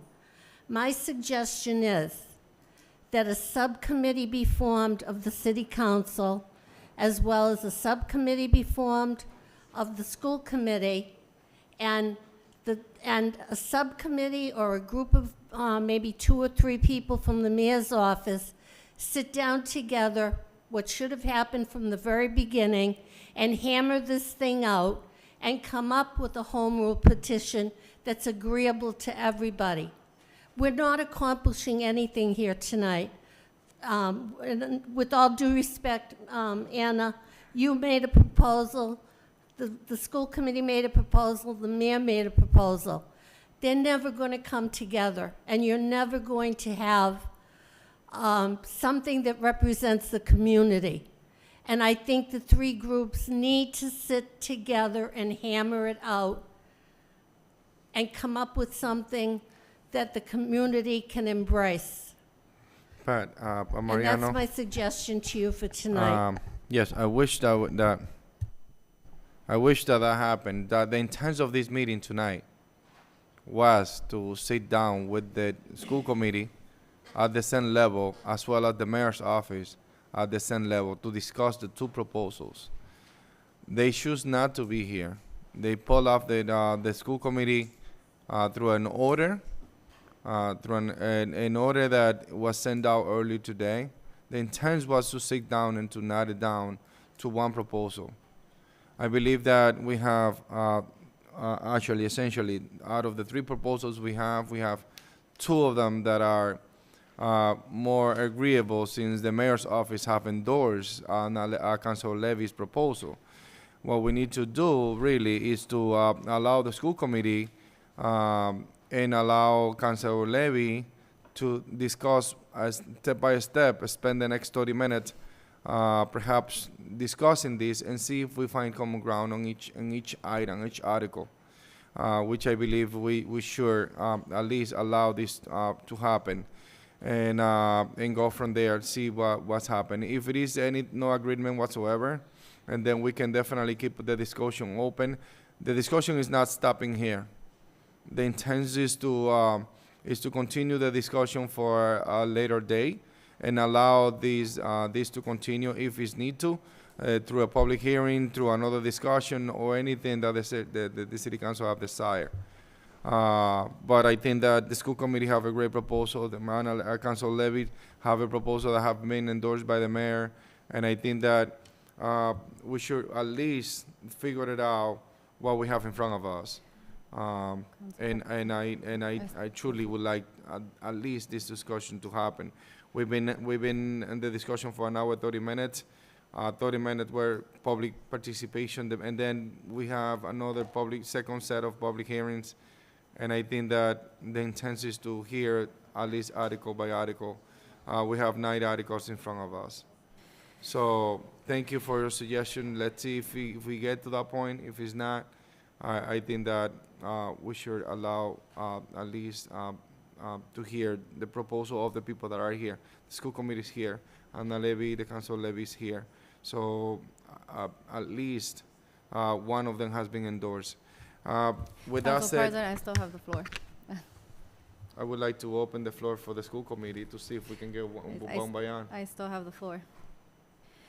One last comment that I'm going to make is that, and I can only speak for myself as an individual counselor, but out of the 3 proposals, the one that I personally I'm willing to digest more and look through more and edit and come to a mutual agreement is the one of the school committee, the one that they propose. For the simple fact that we have Committeewoman Pat Mariano, who has been within our Lawrence Public School systems for years, both on the ground and also in the strategic side of things.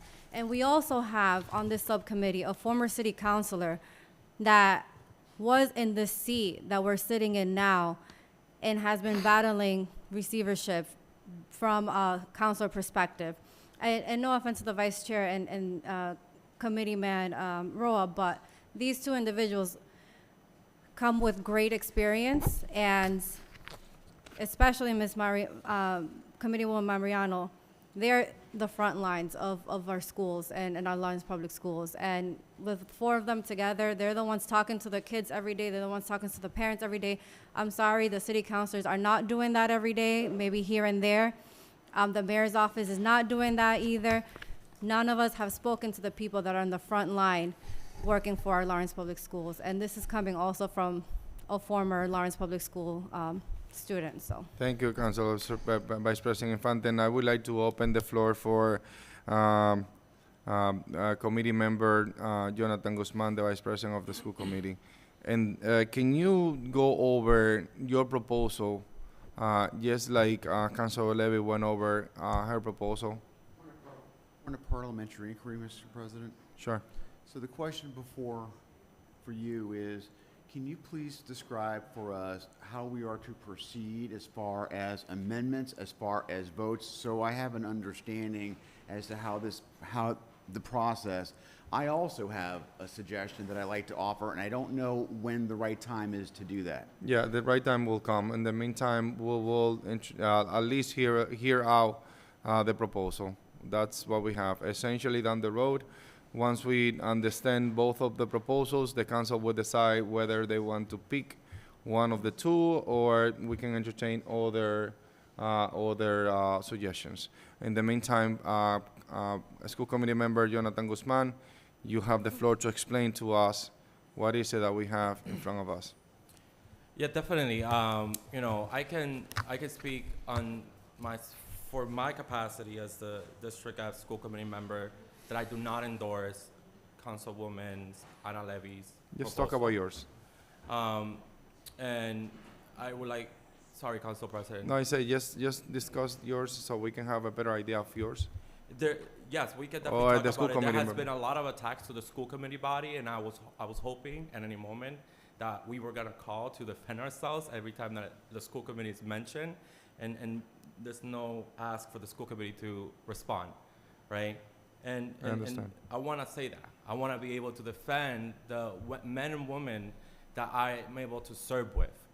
And, you know, one of the things, and I quote Senior Advisor Octavian Spanier on 4/9/2024, the structure that is before you entails a hybrid and reason that is that we have seen on the look back on other elections that we had, some districts that were not represented in order to guarantee a good education in our children.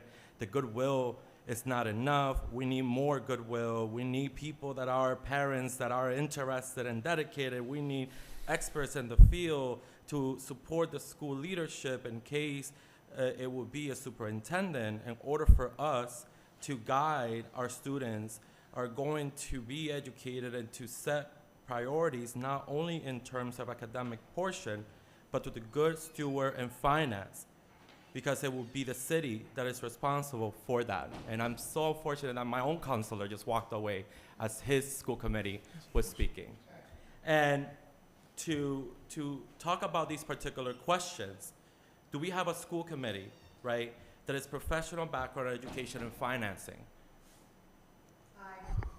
Master's degree, education, and finance, and is literally working for mass budget. May I say that? The one organization that even legislators utilize to request financial reports. When we talk about the particular individuals on training, what has the mayor's office or this body or DESI provided on financial stability and governance allocation? None. When we look at, do we have parents in the school committee? We do. Do we have former alumni? We do. Do we have grandparents? We do. Do we have lawyers? We do. Do we have people that make policy that this is literally my job every single day? We do. So tell me how we're not well-rounded. You know where we're not well-rounded? Because we're not provided the tools and mechanisms to become well-rounded since 2001, and where we have to beg for everything. Beg. Beg. Not ask, not demand, beg. And with that, right, I want to open into this amazing open home rule petition that we wrote and publicly took on. Publicly. And tomorrow, we're publicly again talking about it to hear from community members that have concerns with them. Because what we're hearing from our community members is, I do not want you to fight for a hybrid. I want you to fight for an elected school committee because that's what I put you there to do. That's the questions that I'm getting. Because I'm trying to find common ground. I'm trying to find common ground and still have a conversation about this. And this is why we put this before you. But I don't want to do this. Time again and again, I have said it, that the first process that we should be doing is a transition conversation. And if within that transition conversation, this comes up, then we have that discussion. Not now. Not now. Again, the school committee receivership board proposal in front of you, I don't even know how to express how delicate and well thought about we went through. What are specific particular questions that you might have? It calls for elected school committee. It calls for hybrid appointed individuals. It's ensured that we still have the right individuals at the table representing the best interest of our students, right? And this notion that we need to take politics out of there when politics was literally utilized today for us not to sit next to you today. Politics was utilized against us because the mayor is our chair, and the chair can say, no, we're not having a meeting. So these are the things that we need to really put in perspective, right? So just a quick question. You mentioned it before that the proposal from the school committee is 6 elected school committee members by district, just like we have, 4 appointees, and the mayor. So for the total of 11 members compared Voting to the members. other 11, right? Plus one non-elected member, which is a student, is not part of the mix. Yes. So total 11 total, and Uh, one non-voting, right? Which is the student. The Anna Levy's proposal, Councilor Levy proposal, is a total of 40 members, which is 6 elected, 6 appointees, 1 student non-voting members, and the mayor. That's total of 14. So that's a difference between the two proposals. You might continue. Yeah. I guess it's a point of a clarification. A committee that is basically cut in half, right? And who is the voting members on the space? There is so much out there that you can read. You just focus on 2 members. On the elected side, boom, you got majority always to vote in your favor. We need to ensure that the ball is always on the elected side. Those are representing the people that got elected, and that if you're not doing what you're supposed to be doing by the will of your residents, same as you, people should be able to run against you and get you out, right? This is what we're proposing on our end. We're proposing a well-rounded piece that provides 4 appointed members that bring specific, backgrounds into the space.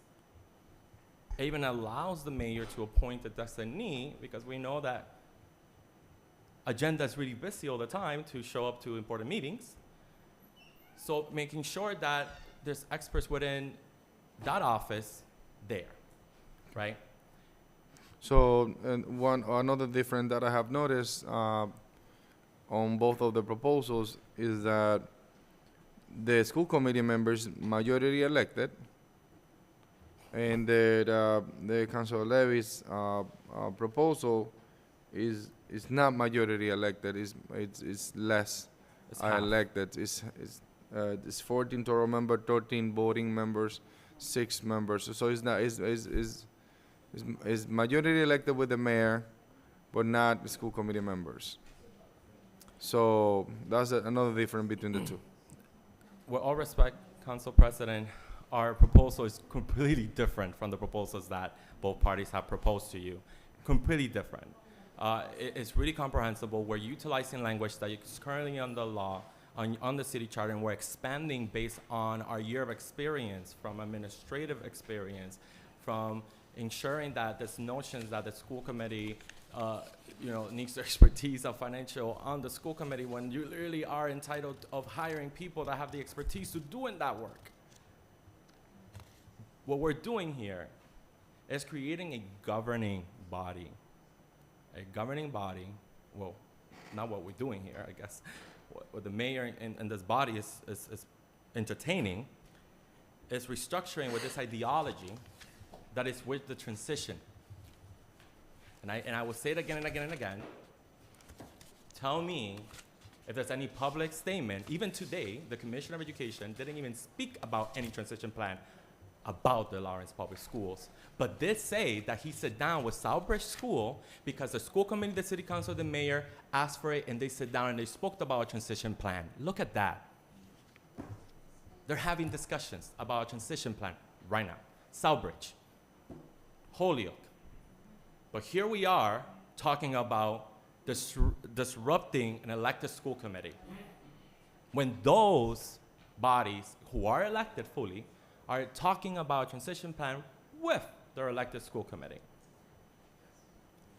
The proposal in front of you, time and time and time, speaks about who are the members, where are their terms, who is allowed to run for office and who is not, what happens if one office becomes vacant, who is the authority to appoint that vacancy, talks about the appointee, who those individuals should have qualifications, and it talks about a panel of key individuals to propose these 4 individuals to the mayor on an open space, again. And with that, send it out, always getting back here. We are a governing body. The executive branch is a governing body. You are a governing body for the laws of the city. And we make sure that everything went back to your ballpark, right? The only time that the school committee takes ownership on appointment is on our side, which is the student representative. If a vacancy happens and the student government of Lawrence High School is unable to do that appointment within 30 days, we will do the soliciting, right? Because it's our ballpark, not the city council's ballpark. We represent the school system, right? So these are the things. We are really proposing a proposal. Like, by point of privilege, like, I don't know how we're entertaining anything else. I don't understand how we're entertaining anything else before you than this. That is direct, focused, provide feedback, allows you power. Tell me what's wrong with this proposal by the receivership subcommittee. Tell me what you think is like, this is horrible. This is horrible. This is literally hurting our people. You know what will be? You heard a former council member saying, look at the trajectory of the mayor's appointment habits. Look at that. Right? So again, if there's particular questions on where you want clarification on our proposal, I hope that your motion today is to switch the language that the mayor has sent your way and think about our proposal and send that to the mayor's office and say, what do you don't like, redline it, send it back. All right. Thank you, Mr. School Committee Member Jonathan Guzman, Vice President of the School Committee. Any other School Committee member that would like to speak on this matter, on their proposal?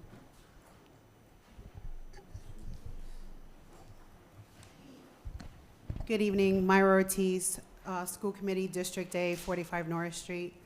I want to say thank you so much for all the vigorous conversation that we've had around this table today.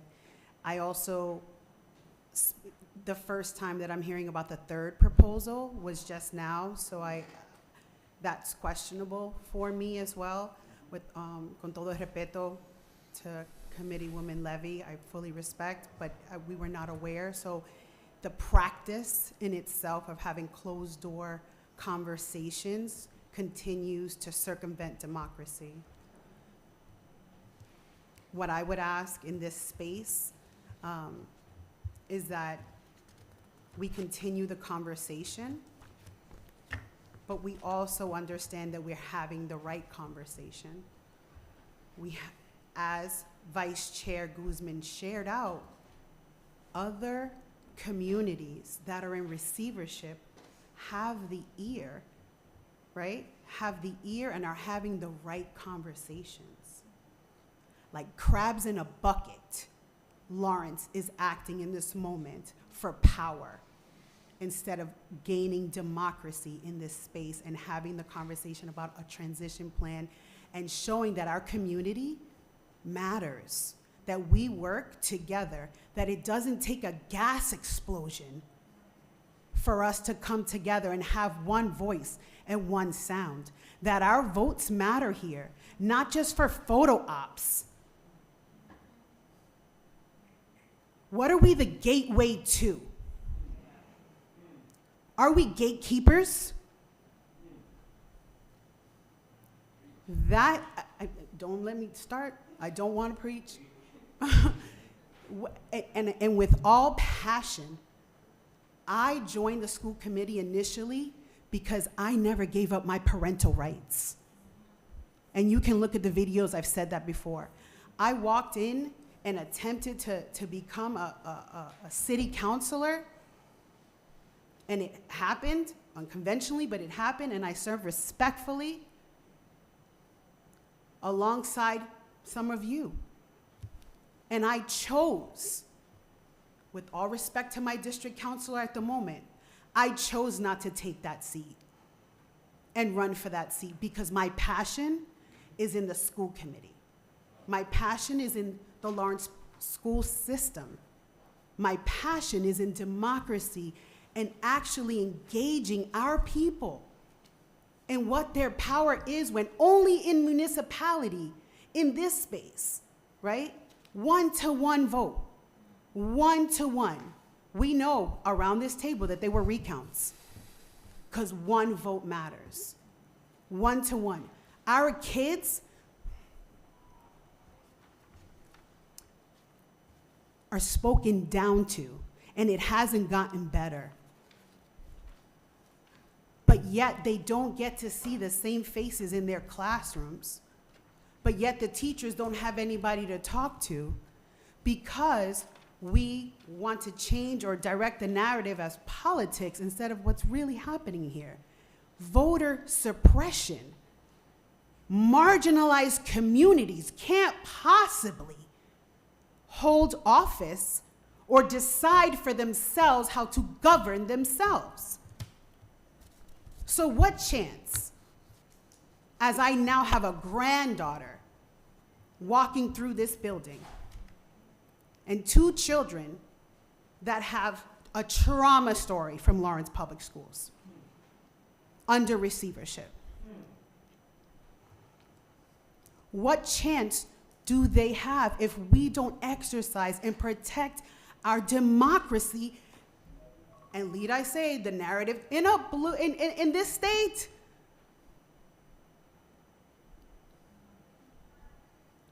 I thank you for your time. I thank you, Councilor Infante, for your recognition of my service to this city.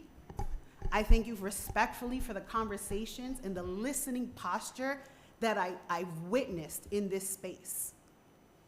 But as a colleague in democracy, let's have the right conversations. Every stakeholders are not all here. Stakeholders were invited to the proposal that we put forth as a compromise. Because I also have heard from my constituency and asking why have we even put forth this home rule petition? We voted for an elected body. We want things the way that they are. That the only person, or over the season, is the mayor. And I'm not speaking specifically this mayor. I'm talking about the chair, a point of information for everyone here and watching. A point of information that the chair of the school committee is the mayor. And so anything disparaging over the years and tenure of this receivership starts and ends with that position. I have always shown up unless I'm out. We have shown up. Our school committee has shown up. I've had the pleasure of serving. I continue to want to serve. And I hope that democracy is protected and we start having the right conversation, which is about a transition plan, which will begin the conversation for all the rest of the things. All So right. I thank you for your generous time. Thank you so much. Now, Councilor Levy, do you have anything else that you would like to add to your proposed? Thank you, Council President. Yes. With all my respect to all of you, last Tuesday, when I came to the meeting to the Ordinance Committee, after our hearing, everything was presented in here. I took the initiative, to write something. I said I cannot keep quiet, and I have to do something because for many years I fight for the school committee. For almost 9 years, I brought the Justice Department. I fight for the redistrict of the city. I fight for not to have every single school committee member at large and give it the opportunity to everyone that wants to hold part of the committee of the city of the school. That is why I took the initiative. I got the proposal by the mayor. I took the proposal that was submitted by the school committee vice president Jonathan, and I start comparing and doing what I feel that by me was one of the best things that I can do it. And I agree to have, part of each one. I'm sorry? Just point of clarification, the school committee proposal, it's coming from the school committee, not from one specific person. Okay, thank you. So I started reading and getting back to so many things proposed many, many years ago. And like I said, we haven't given to the members of the school committee the support. We haven't given to the members of the school committee what they need to represent our children. It's not just like the mayor right now is coming from very long time ago. And that is why we get to the situation that we have to give it to the state, our school. And still the problem on the school persists in the city. Yes, and I agree that we are supposed to be here discussing how it's going to be the transition of receiving the school. I agree on that. But I thought that it was from my heart to take this opportunity and give it also to the city, some kind of thought or thinking regarding what I consider is part of the agreement that we get in fact. Through you, Council President, I agree with Ms. Pat that we should have an ad hoc committee, at least composed for a couple of members, or the city council, a school member, and maybe from the mayor office. And I know that most of the thing that I'm proposing is practically the thing that is being proposed by the school committee. But we should get to the best thing for our children, for our school, and for everybody in this city. Because right now, we as a council are representing not just only the community, but we are representing the school committee, we are representing the children, we are representing everyone in here. So many things have been said, but I think so that's the most important in here is our children that are in the school right now. All right. Councilor LaPlante? Thank you very much, Council President. So I also have a proposal that's a little more streamlined and completely different than what's been offered so far. I like to give ourselves some choices based on some experience. So, number one, 9 members. Let's not increase it to 13. Let's not increase it to 11. Let's go to 9. We've got 9 right here. Let's go to 9. I also happen to think that home rule and having local control, meaning having more people elected than there are appointed. So out of that 9, 5 get elected. 5. 4 appointed by the, well, 3 appointed by the mayor and the mayor ex officio. That's your 9. 5 elected, 3 appointed by the mayor and the mayor, he or she themselves, right? So that's the 9. just a clarification Yeah. on that. Are you gonna do the redistricting for the Getting school there. committee? I'm getting there. Okay. Getting there. So how are you going to get to the 5 is the question, Council President. The answer is this. Councilor Levy was back there in 2001. From 1? 1996 to 2001. 96 to 2001, and the Department of Justice came across with the proposal because they wanted to see more, what's the right word here? Participations and also Use your mic there so you can. they want to see more participation and also see how the community that's right now was Hispanic We and got it. That's why we Anglo. come up with the district. So, Exactly. Councilor LaPlante, you may So the continue. Department of Justice was created the district so that it would be more, at this, their words, not mine, minority representation at elected officials levels. And if you had it by district, you would get it. I think, looking at the 2024 City of Lawrence, we're past that now. I think no matter where, look at us, we are past that. We don't need to have district school committee members to make sure that the faces on the school committee represent and look like our folks. I don't think we need that anymore. So to answer your question, A lot. prior to the DOJ agreement or mandate in 2001, 5 at large. So if I wanted to vote for someone where I live on Tower Hill, Prospect Hill, or somewhere else, I want to vote for 3 people that are running there, I can. I'll have that choice. That is appealing to me as a voter. So that, I wanted to throw that out there as an option. Thank you. Okay, no problem. We got this option. President. Councilor de Rosario. Thank you, through you. Without disrespect, this is why we having issues.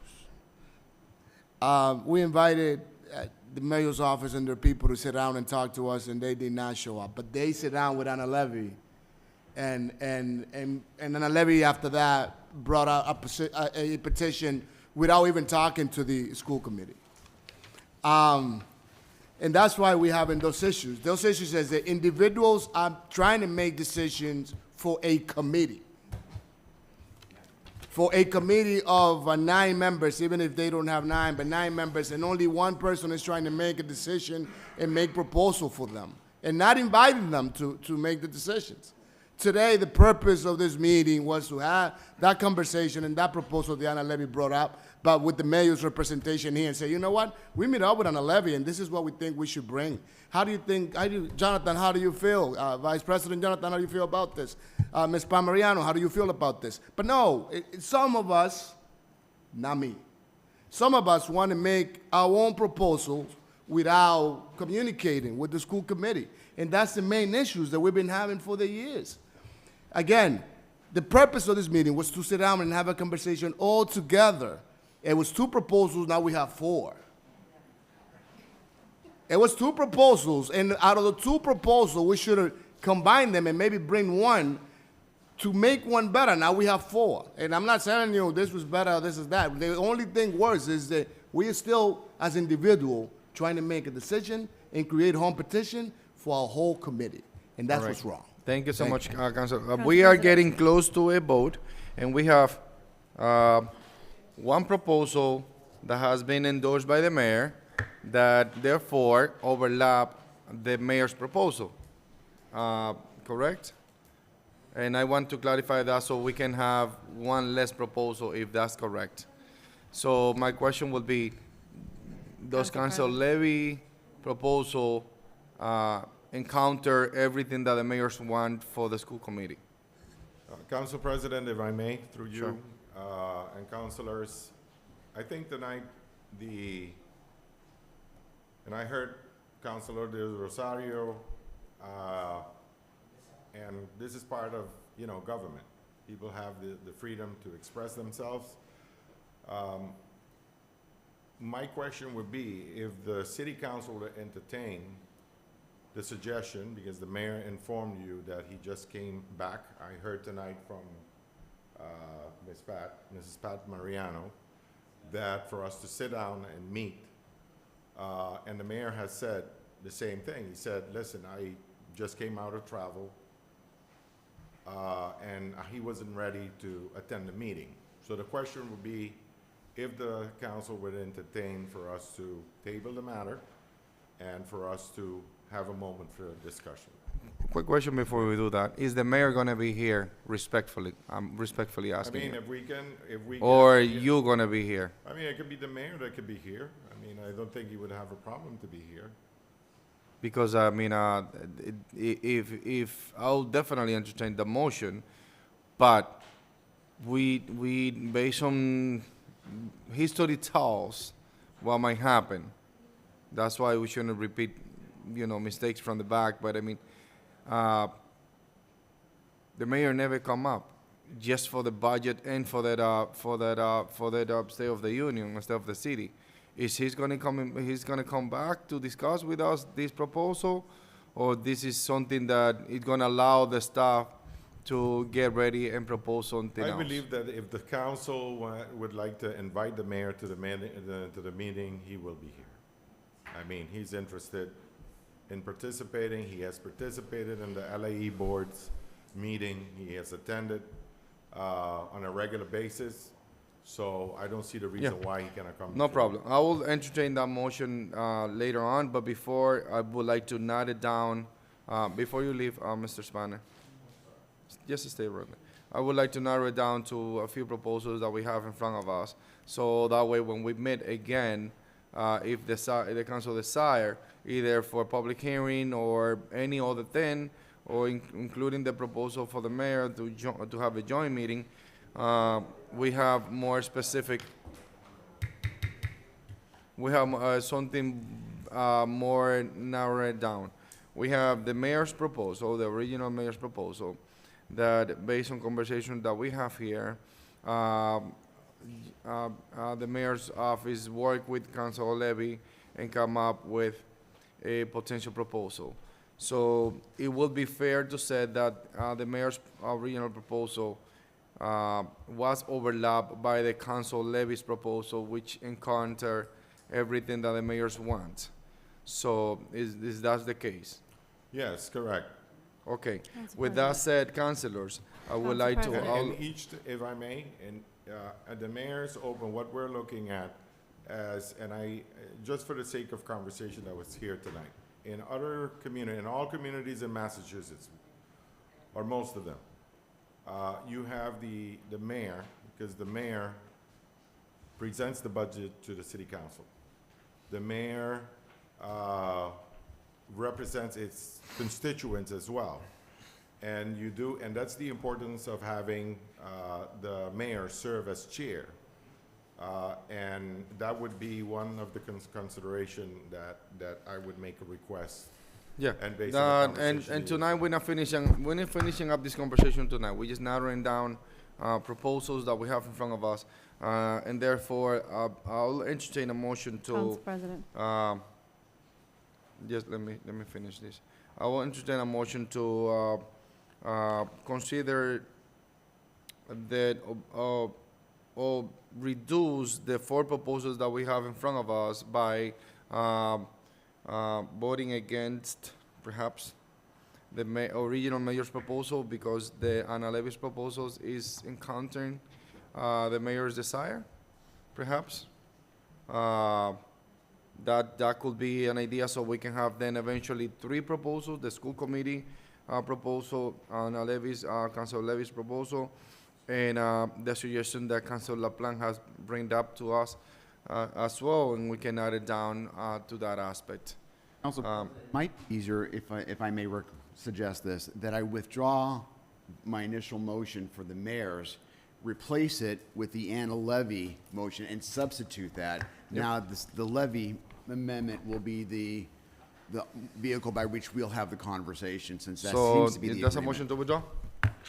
I'm withdrawing I'm amending my own motion to have the levy motion be the superseding, the new motion. For the mayor's proposal.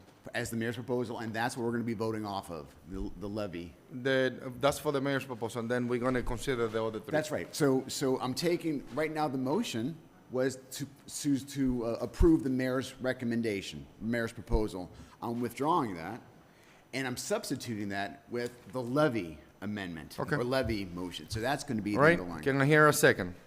Second. Discussion, Councilor Vice President Infante. Thank you. I wanted to comment on, all right, first, let me backtrack.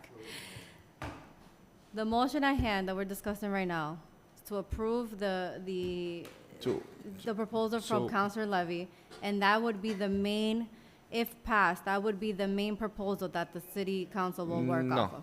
That is what Councilor LaPlante. No, we are discussing the possibility of withdrawing the original mayor's proposal, considering Anna Levy's proposals instead, but the school committee proposal is still on the discussion. The Council LaPlante proposal of 9 is still on the table as well to be voted eventually. So But we that's- narrowed it down from 4 to 3, and then we're gonna narrow it down to 2, and eventually we can discuss something around that. That's the intent. So what I wanted to, so I'm gonna take this opportunity because, thank you, because. But we're gonna do it by motion one by one, and we'll get to that point to narrow it down. All right. So at this point, we'll have a replacement of the original proposal to be the, and now eventually Councilor Levy's proposal as the original and the mayor's proposal, perhaps Mayor Councilor Levy. Okay. So we are taking a vote on each proposal. Eventually, yes. All right. We'll get that. So We'll get there. I'm gonna just say, I'm a bit confused. I'm just gonna say what I have to say now. It has nothing to do with Councilor Levy's proposal, but I wanted to make a comment, and that's why I was trying to get your attention earlier, because it was relevant when Councilor LaPlante was speaking of it. But Councilor LaPlante's proposal of the 5 elected at large, I completely disagree with the sentiment that Councilor LaPlante stated. We'll get to that proposal. Well, We'll get to that proposal. Oh. We'll get to that proposal. In the meantime, we are entertaining a motion to withdraw the mayor's original proposal, consider Anna Levy's proposal to be the original proposal. So it's gonna be Anna Levy's and the mayor's proposal in just one. I hear a second discussion. Council President, just, The motion was second by Councilor Rosario. the way that I would word this, and maybe the clerk can help, is that I'm withdrawing my original motion, Which is to which accept. was the mayor's proposal that he sent to us a month ago, whatever it was. And I'm replacing that because the mayor apparently has come to an agreement with Councilor So Levy on language. This one replaces So with this one. I'm inserting this as the place that we're having the conversation. So if somebody else has a discussion matter on a different matter off of the levy, like say they want 15 people, well, you can make that amendment, you want 15 and not 13, whatever it is. But we're working off of the levy amendment, 'cause we need something to work off of. So that's gonna be the thing we're working off of. Council Yep. President. Sure. Councilor Marmo. We already have 4 proposals, which originally that was not the case when we received this agenda. Is it completely off the table to have Committeewoman Mariano's suggestion in creating the subcommittee? Like, is it completely off the table to consider her suggestion, which would avoid us having to dissect these 4 proposals? We are in the process of narrowing down at least to 2, and maybe we can create a committee to just work out of 2, if we have to. So we have eliminating 1 right now. Any other Council questions, President. suggestions? Councilor Infante. So now that Councilor LaPlante has clarified his motion to make the levy proposal, the one that if approved, the one that the city council moves forward to work by. I want to publicly state I am against that because this proposal did not have any input from any educator, any school committee member, and I would prefer the school committee proposal to be the main one to be worked off Yes, of. no problem. Councilor Infante, what we're gonna do, once we narrow it down to 2, we will consider a roll call for every council to vote either in number 1 proposal or number 2 proposal. The Ana Levy's proposal will be number 1, and the school committee proposal will be number 2. So in that way, we can choose one of the 2, just like if it is a candidate for a position. We will eventually consider one of the 2 by voting for Amendment 1 or voting for Amendment 2. We're gonna get to that point eventually. But in the meantime, we're replacing the mayor's proposal for Ana Levy's proposal, and then we narrow it down to at least 2 proposals. At this point, I'll call the question. Council. I mean, you've been mentioning the levy proposal, which is underlying in the school committee. I just came across with a proposal. Shouldn't that also be considered if the council thinks it's a good idea? If they don't think it's a good idea, that's fine too. But what happens if another councilor thinks, I like that idea, I like 9, it's smaller, it makes sense to me? Why can't we vote on that? On what? On the 9 members as opposed to the 11 or 13. We will get to that point. Okay, you just didn't mention that when you were talking earlier. You were just saying we can even vote We will get to that point. Okay. That's an amendment to the Ana Levy's proposal. So it's not a proposal by itself. Give me 1 minute. At this point, I'm calling the questions. All those in favor to replace the original proposal to Ana Levy's proposal, please say aye. Roll call. Roll call, please. No discussion. Okay. Roll call. This is out of order. You put the motion. I put the motion on the floor as an amendment to my motion. Once you make this vote, this is going to be the Ana Levy vote. You're going to be supporting this thing. I know you're saying that wasn't my motion. The motion that's before us is to have the underlying motion. The underlying motion now is the levy motion. You vote in favor of this right now, you're supporting Ana Levy. The motion has been made by me, seconded by Councilor Del Rosario, so at least we're having a discussion on that. Okay, we're voting no then. Am I calling a roll? Just clarify the motion. The motion as initially made by Councilor LaPlante, seconded by Councilor Del Rosario, was a motion for purposes of discussion to adopt the mayor's proposal. Then Councilor LaPlante later stated that he wanted to substitute language to say the motion is for purposes of discussion to adopt the Ana Levy proposal, since that had been the conversation with the mayor's office. So the motion on the table for purposes of discussion would be to change the underlying motion. So I think what the council president is saying is that if we're going to change the underlying motion, we should vote to make that change. What I hear the former council president saying is we don't need to vote to make that change, and That's exactly right, because I just amended my own motion because it was my motion. It was properly seconded by Councilor Del Rosario. On any other motions that we do, all right, we always have councilors. that one person that makes the motion, and you can vote, and then we're going to have amend on that stuff. There's always an underlying Councilors, motion. just to make this clear, we have a proposal by the mayor. This body could vote yes or no on the proposal by the mayor. The motion that could be an underlying motion is to accept or not accept the mayor's proposal. If we vote yes, and then we narrow it down, we voting yes. If we vote no, and then we have 3 other proposals that we're going to be discussing. Council President, let me help you. I like to amend my motion. At this point, here's the amendment. I like to make a motion that we reject the original mayor's proposal. That's my motion. That way we get it out of here. A motion, a yes to that vote, meaning that we're rejecting the motion. We're rejecting the original. It's an amendment to reject the mayor's original motion. The original motion. A vote yes means that we are rejecting the motion, the original motion from the mayor's office. Discussion. All those in favor to reject the mayor's proposal, please say aye. Aye. Roll call, please. Councilor Reyes. Yes. Councilor Marmol. Yes. Councilor Santiago. Yes.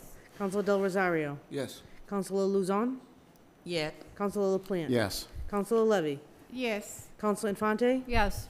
Councilor Rodriguez. Yes. Okay. So now we still have Ana Levy's proposal, and it is an amendment to Ana Levy's proposal, it was made by Councilor LaPlante. And now I'm gonna call for a motion to accept or modify Councilor Levy's proposal to be a 9 members, 5 of them elected, 3 appointees at large, and 1 designee. That's not the motion, Mr. President. No, that was your proposal. No, there's an underlying motion, right? Are we going to vote on all those things right now? No, that's not a motion. That is your proposal to the Ana Levy's proposal. So my proposal right now is this, that we have the Ana Levy motion. If we're taking votes on now the individual substances, then yes, I guess that, yes. If you want to take a vote on the 9-person, sure. Are we going to have a vote on the other stuff too? You were proposing the Okay, 9, okay. so the council members. That's fine. You want to vote on that? That's fine. Okay. I'm The with you. council members will vote on whether or not they accept that as a change to the proposal. So So I make can the hear a motion. motion. I make the motion. There is a motion on the table to change Ana Levy's proposal to be a 9 members, 5 elected, 3 appointees, and 1 designee by the mayor. Actually, I take that motion back. I'll make that motion. If we meanings that if we vote yes, we're changing Ana Levy's proposal to that configuration. If we vote no, Ana Levy's proposal stays as original planned.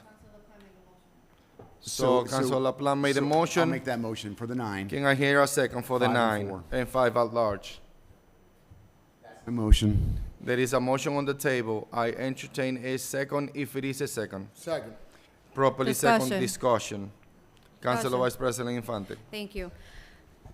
So going back to my statement a few minutes ago, Councilor LaPlante stated the facts, not the facts, because I disagree, I actually disagree with it, but he stated that the 5 elected should be at large because initially, I guess, and please correct me if I'm wrong, because I also don't want to misquote you, Councilor LaPlante, but there's no minority or whatever that it doesn't matter. Okay, excuse me, Stephanie Infante. Councilor Infante have the floor. No, but no, I did ask to correct me if Yeah, if she's I'm wrong. asking for correcting. Councilor LaPlante, you were about to correct me. Well, sure, you offer that. Yep. These are not my words. This is the words from the Department of Justice in 2001. Not my words. The words that were written in that order from the Okay. federal government said that, not my words. And so I don't take ownership Okay. for that. Thank you. So Okay. Councilor LaPlante corrected me, and this is from the Department of Justice, their word. However, when I walk through District E when I'm campaigning, our staple in District E is our school committee woman, Pat Mariano. So that statement does not reflect my district.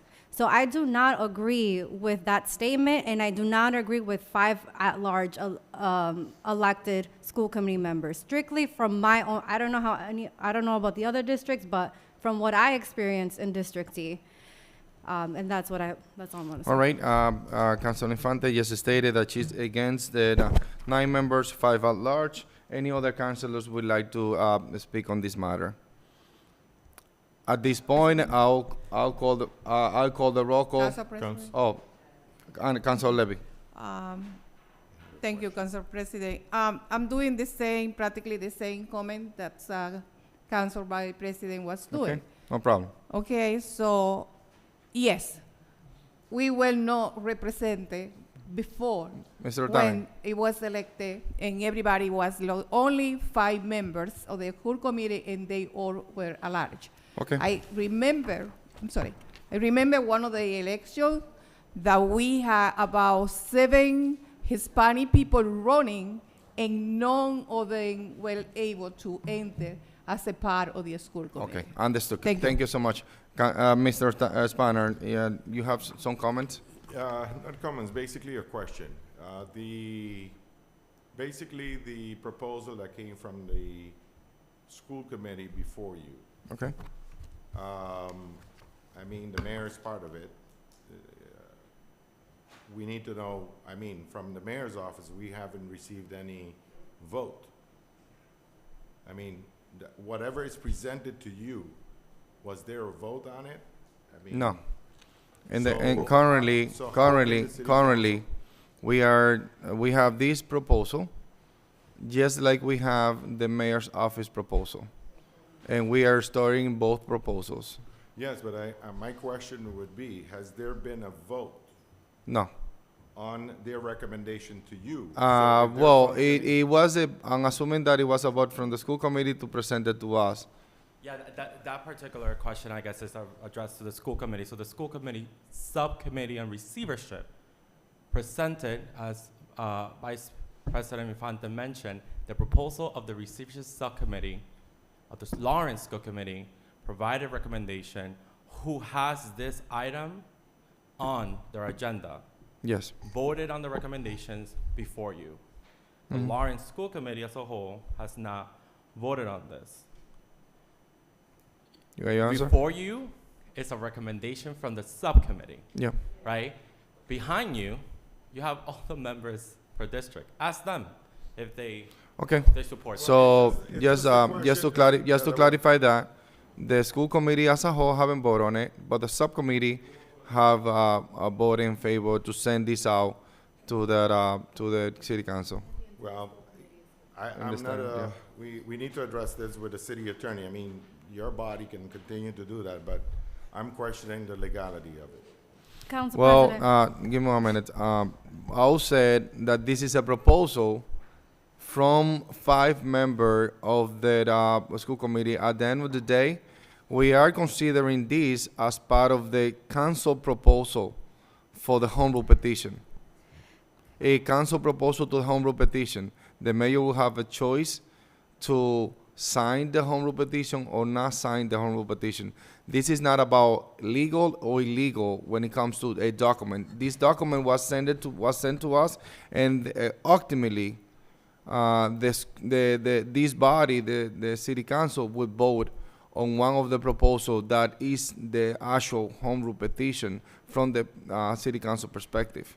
Council. Well, Council President, that's why I have, I think Councilor Marmol made a recommendation that I have requested to table the matter.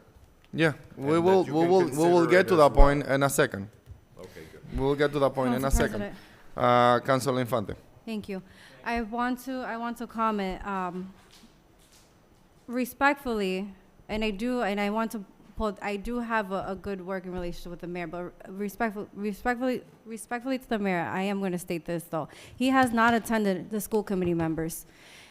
When we try to work with the school committee members, it's always the school committee members do not have power, we're under receivership. And now we want to talk about legal and votes and all of that. Gotcha. It makes absolutely no sense. Hey, councilors. All right, great, no problem. Councilor Infante, you have the floor. I would like to hear from the vice chair of the school committee, Council President. The vice chair of the school committee, you have the floor. I got excited. Respects on that. I was excited that the councilwoman mentioned that, right? That now we want to talk about legality process, right? Now, and I wanna put something clear here on the 2001 discussion, right? And that is always happening on this. So I just want to think about, is the administration, is the city of Lawrence ready to face the U.S. Justice Department again, right? On this proposal itself, because the department itself alleged that the voting right violation, there was a voting right violation in 2001, and that the process, that the violation of the case moved to districts. And to hear the senior advisor, Carlos Matos, during the last ordinance committee, right, that he was part of this 2001 process and still proposed this discouraging proposal and justice on that piece. In 2001, right, there was a practice of gerrymandering, intentionally manipulating boundaries of legislative districts to achieve a desired political end. given an increasingly partisan voting practice, right, of elected officials broadly across the United States, manipulating the districts to give one political party an advantage over the other one, right? At the municipal to meaningful representation, depriving the voting representation of government. But in municipal elections, we don't run based on parties, but ideals, live experience, and serve, right? That's what we run for. What we're seeing here is to go from what the department years ago said, look, at large districts, you are the majority individuals back then. There's minorities individuals in your districts that are not represented. You need to allow them the opportunity to be represented on these governing bodies. Move to districts. It just happened to Haverhill. At that point, right, here we are again, being, with all respect, hypocrites, saying now it's okay for us to do it. No, just to point of clarification on that, one councilor have proposed it, and the body will vote on that. But we all understand the intent. Appointed at large, you're still depriving individuals from being represented by the minority individuals in this community. Who are the minority individuals now? Our white allies, right? People from the minority South America countries, Black Americans, Asian Americans, Dominicans and Puerto Ricans are the majority, primarily Dominicans. Think about this hypocrisy of just thinking that changing and doing this and flipping this like this, what is that message? What is that message if you really work here at 2001 fighting for this? Thank you. Now we are in the process of getting an amendment to one of the proposal. Madam Chair, could you repeat the motion? The motion on the table as made by Councilor LaPlante and seconded by Councilor Del Rosario is to amend the Anna Levy proposal to bring it down to 9 members from the 13, Yep, and 5 of them are large. rather than being elected at large. All right, councilors, voting yes on this means that you're adopting this amendment to the proposals of 9 members. Voting no means that you didn't adopt, you will not adopt the 5 members at large and 9 members total. So at this point, I'll call the question. So all those in favor, please say aye. No. The roll call. Councilor Levy. No. Councilor LaPlante. Yes. Councilor Luzon. Yes. Councilor Del Rosario. Yes. Councilor Santiago. No. Councilor Marmo. No. Councilor Selena Reyes. Yes. Councilor Vice President Infante. No. Council President. No. Motion fails. What's the count? 5-4. Motion Fails. fails. So now we have 2 proposals. Councilor Levy's proposal, which include 14 members, 1 non-voting member, 6 elected, 6 appointees, and the mayor, and 1 student non-voting member. And we have the subcommittee, a school committee member proposal, which is 6 school committee members as we have, 4 appointees, the mayor, and for the total of plus 1 student non-voting member, for the total of 11 voting members, 12 total. So now, councilors, we narrowed down to two proposals, and I entertain any particular motion of other proposals. It could be that we vote on one or another, or it could be that in order a public hearing if we want to, and then later on we can modify the potential of one of them, or we can order a public hearing on both, or we can just choose one or another one. Council President. President, Councilor Luzon. through you, Council President, once again, and I keep up, you guys mentioned the respecting, well, you use all the terms, the respecting the school committee. But I think that we are doing that over and over again. Instead of taking in consideration their proposal, they are the ones that understand and the system. They are the ones representing the system, and we are here trying to propose another proposal that has not related, well, it's related, but it's more related to the proposal that the mayor wants us to approve. So but that's I the feel. mo- Sorry, no. It's my- Excuse me. Councilor Luzon, have the floor. Yes, it's more similar to the proposal that the mayor wants us to take into consideration. Councilor Luzon. Yes, Council President, through you, Council President. I think that we should take in consideration the proposal from the school committee instead of taking in consideration Councilor Levy's proposal. Once All right. again, which is Council- similar to the mayor's proposal. Very I will similar. entertain a few motions if you desire. I will Council- entertain a motion to, I make a motion to yeah, create. give me 1 minute. let You, me you just said you clarify asked that. for a motion. No. Let me say on what. I will entertain a motion for that, for if this committee would like to have a joint committee with the mayor, that could be, we can take that as a motion and consider both. Or we can actually make a motion to approve one of the two proposals that we have in front of us. I make So a either motion- or, we have one of the two motions. I make a motion to create a subcommittee with 2 members of the city council, 2 members of the mayor's office, 3 members of the mayor, which includes the mayor, and also 2 members of the school committee. And for further, to combine these 2 proposals for one that the city overall can feel proud of to give to send to our state delegation. Second That in will be, discussion. yes, just for the point of clarity on that, I will definitely entertain not a motion, but a suggestion from the council to create the IHOP committee. If we don't want to vote on these two and prefer to further study this, we can have that and eventually down the road through an IHOP committee, and I'm willing to create that. That's not a problem. That shouldn't be through a motion, but I hear the council and I will desire, based on the desire of the council, no problem whatsoever. Council President, but, sorry, through you, there is a motion on the table and it was properly second.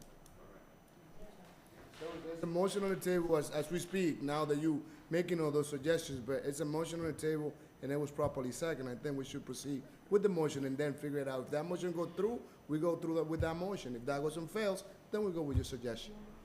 No, it's not a suggestion. It's what the law says. Well, but there's a motion on the table and it was properly second.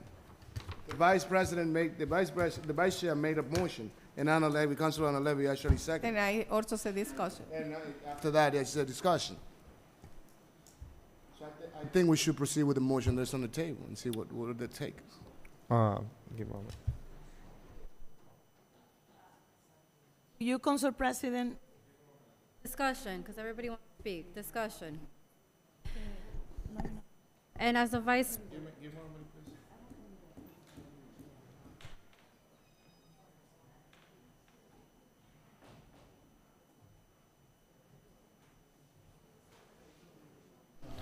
Councilors, at the end of the day, I wanted to work with consensus. I have no issues whatsoever creating a committee, but we need to understand that this is within the power of the council president. I don't want to impose anything on the committee.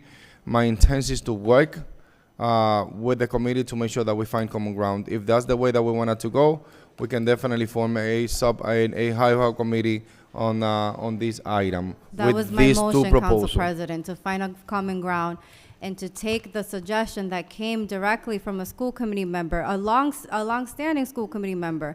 And I looked to my right and I saw 2 of my colleagues in the end also nodding their head and expressing that this is what they would like to see as well.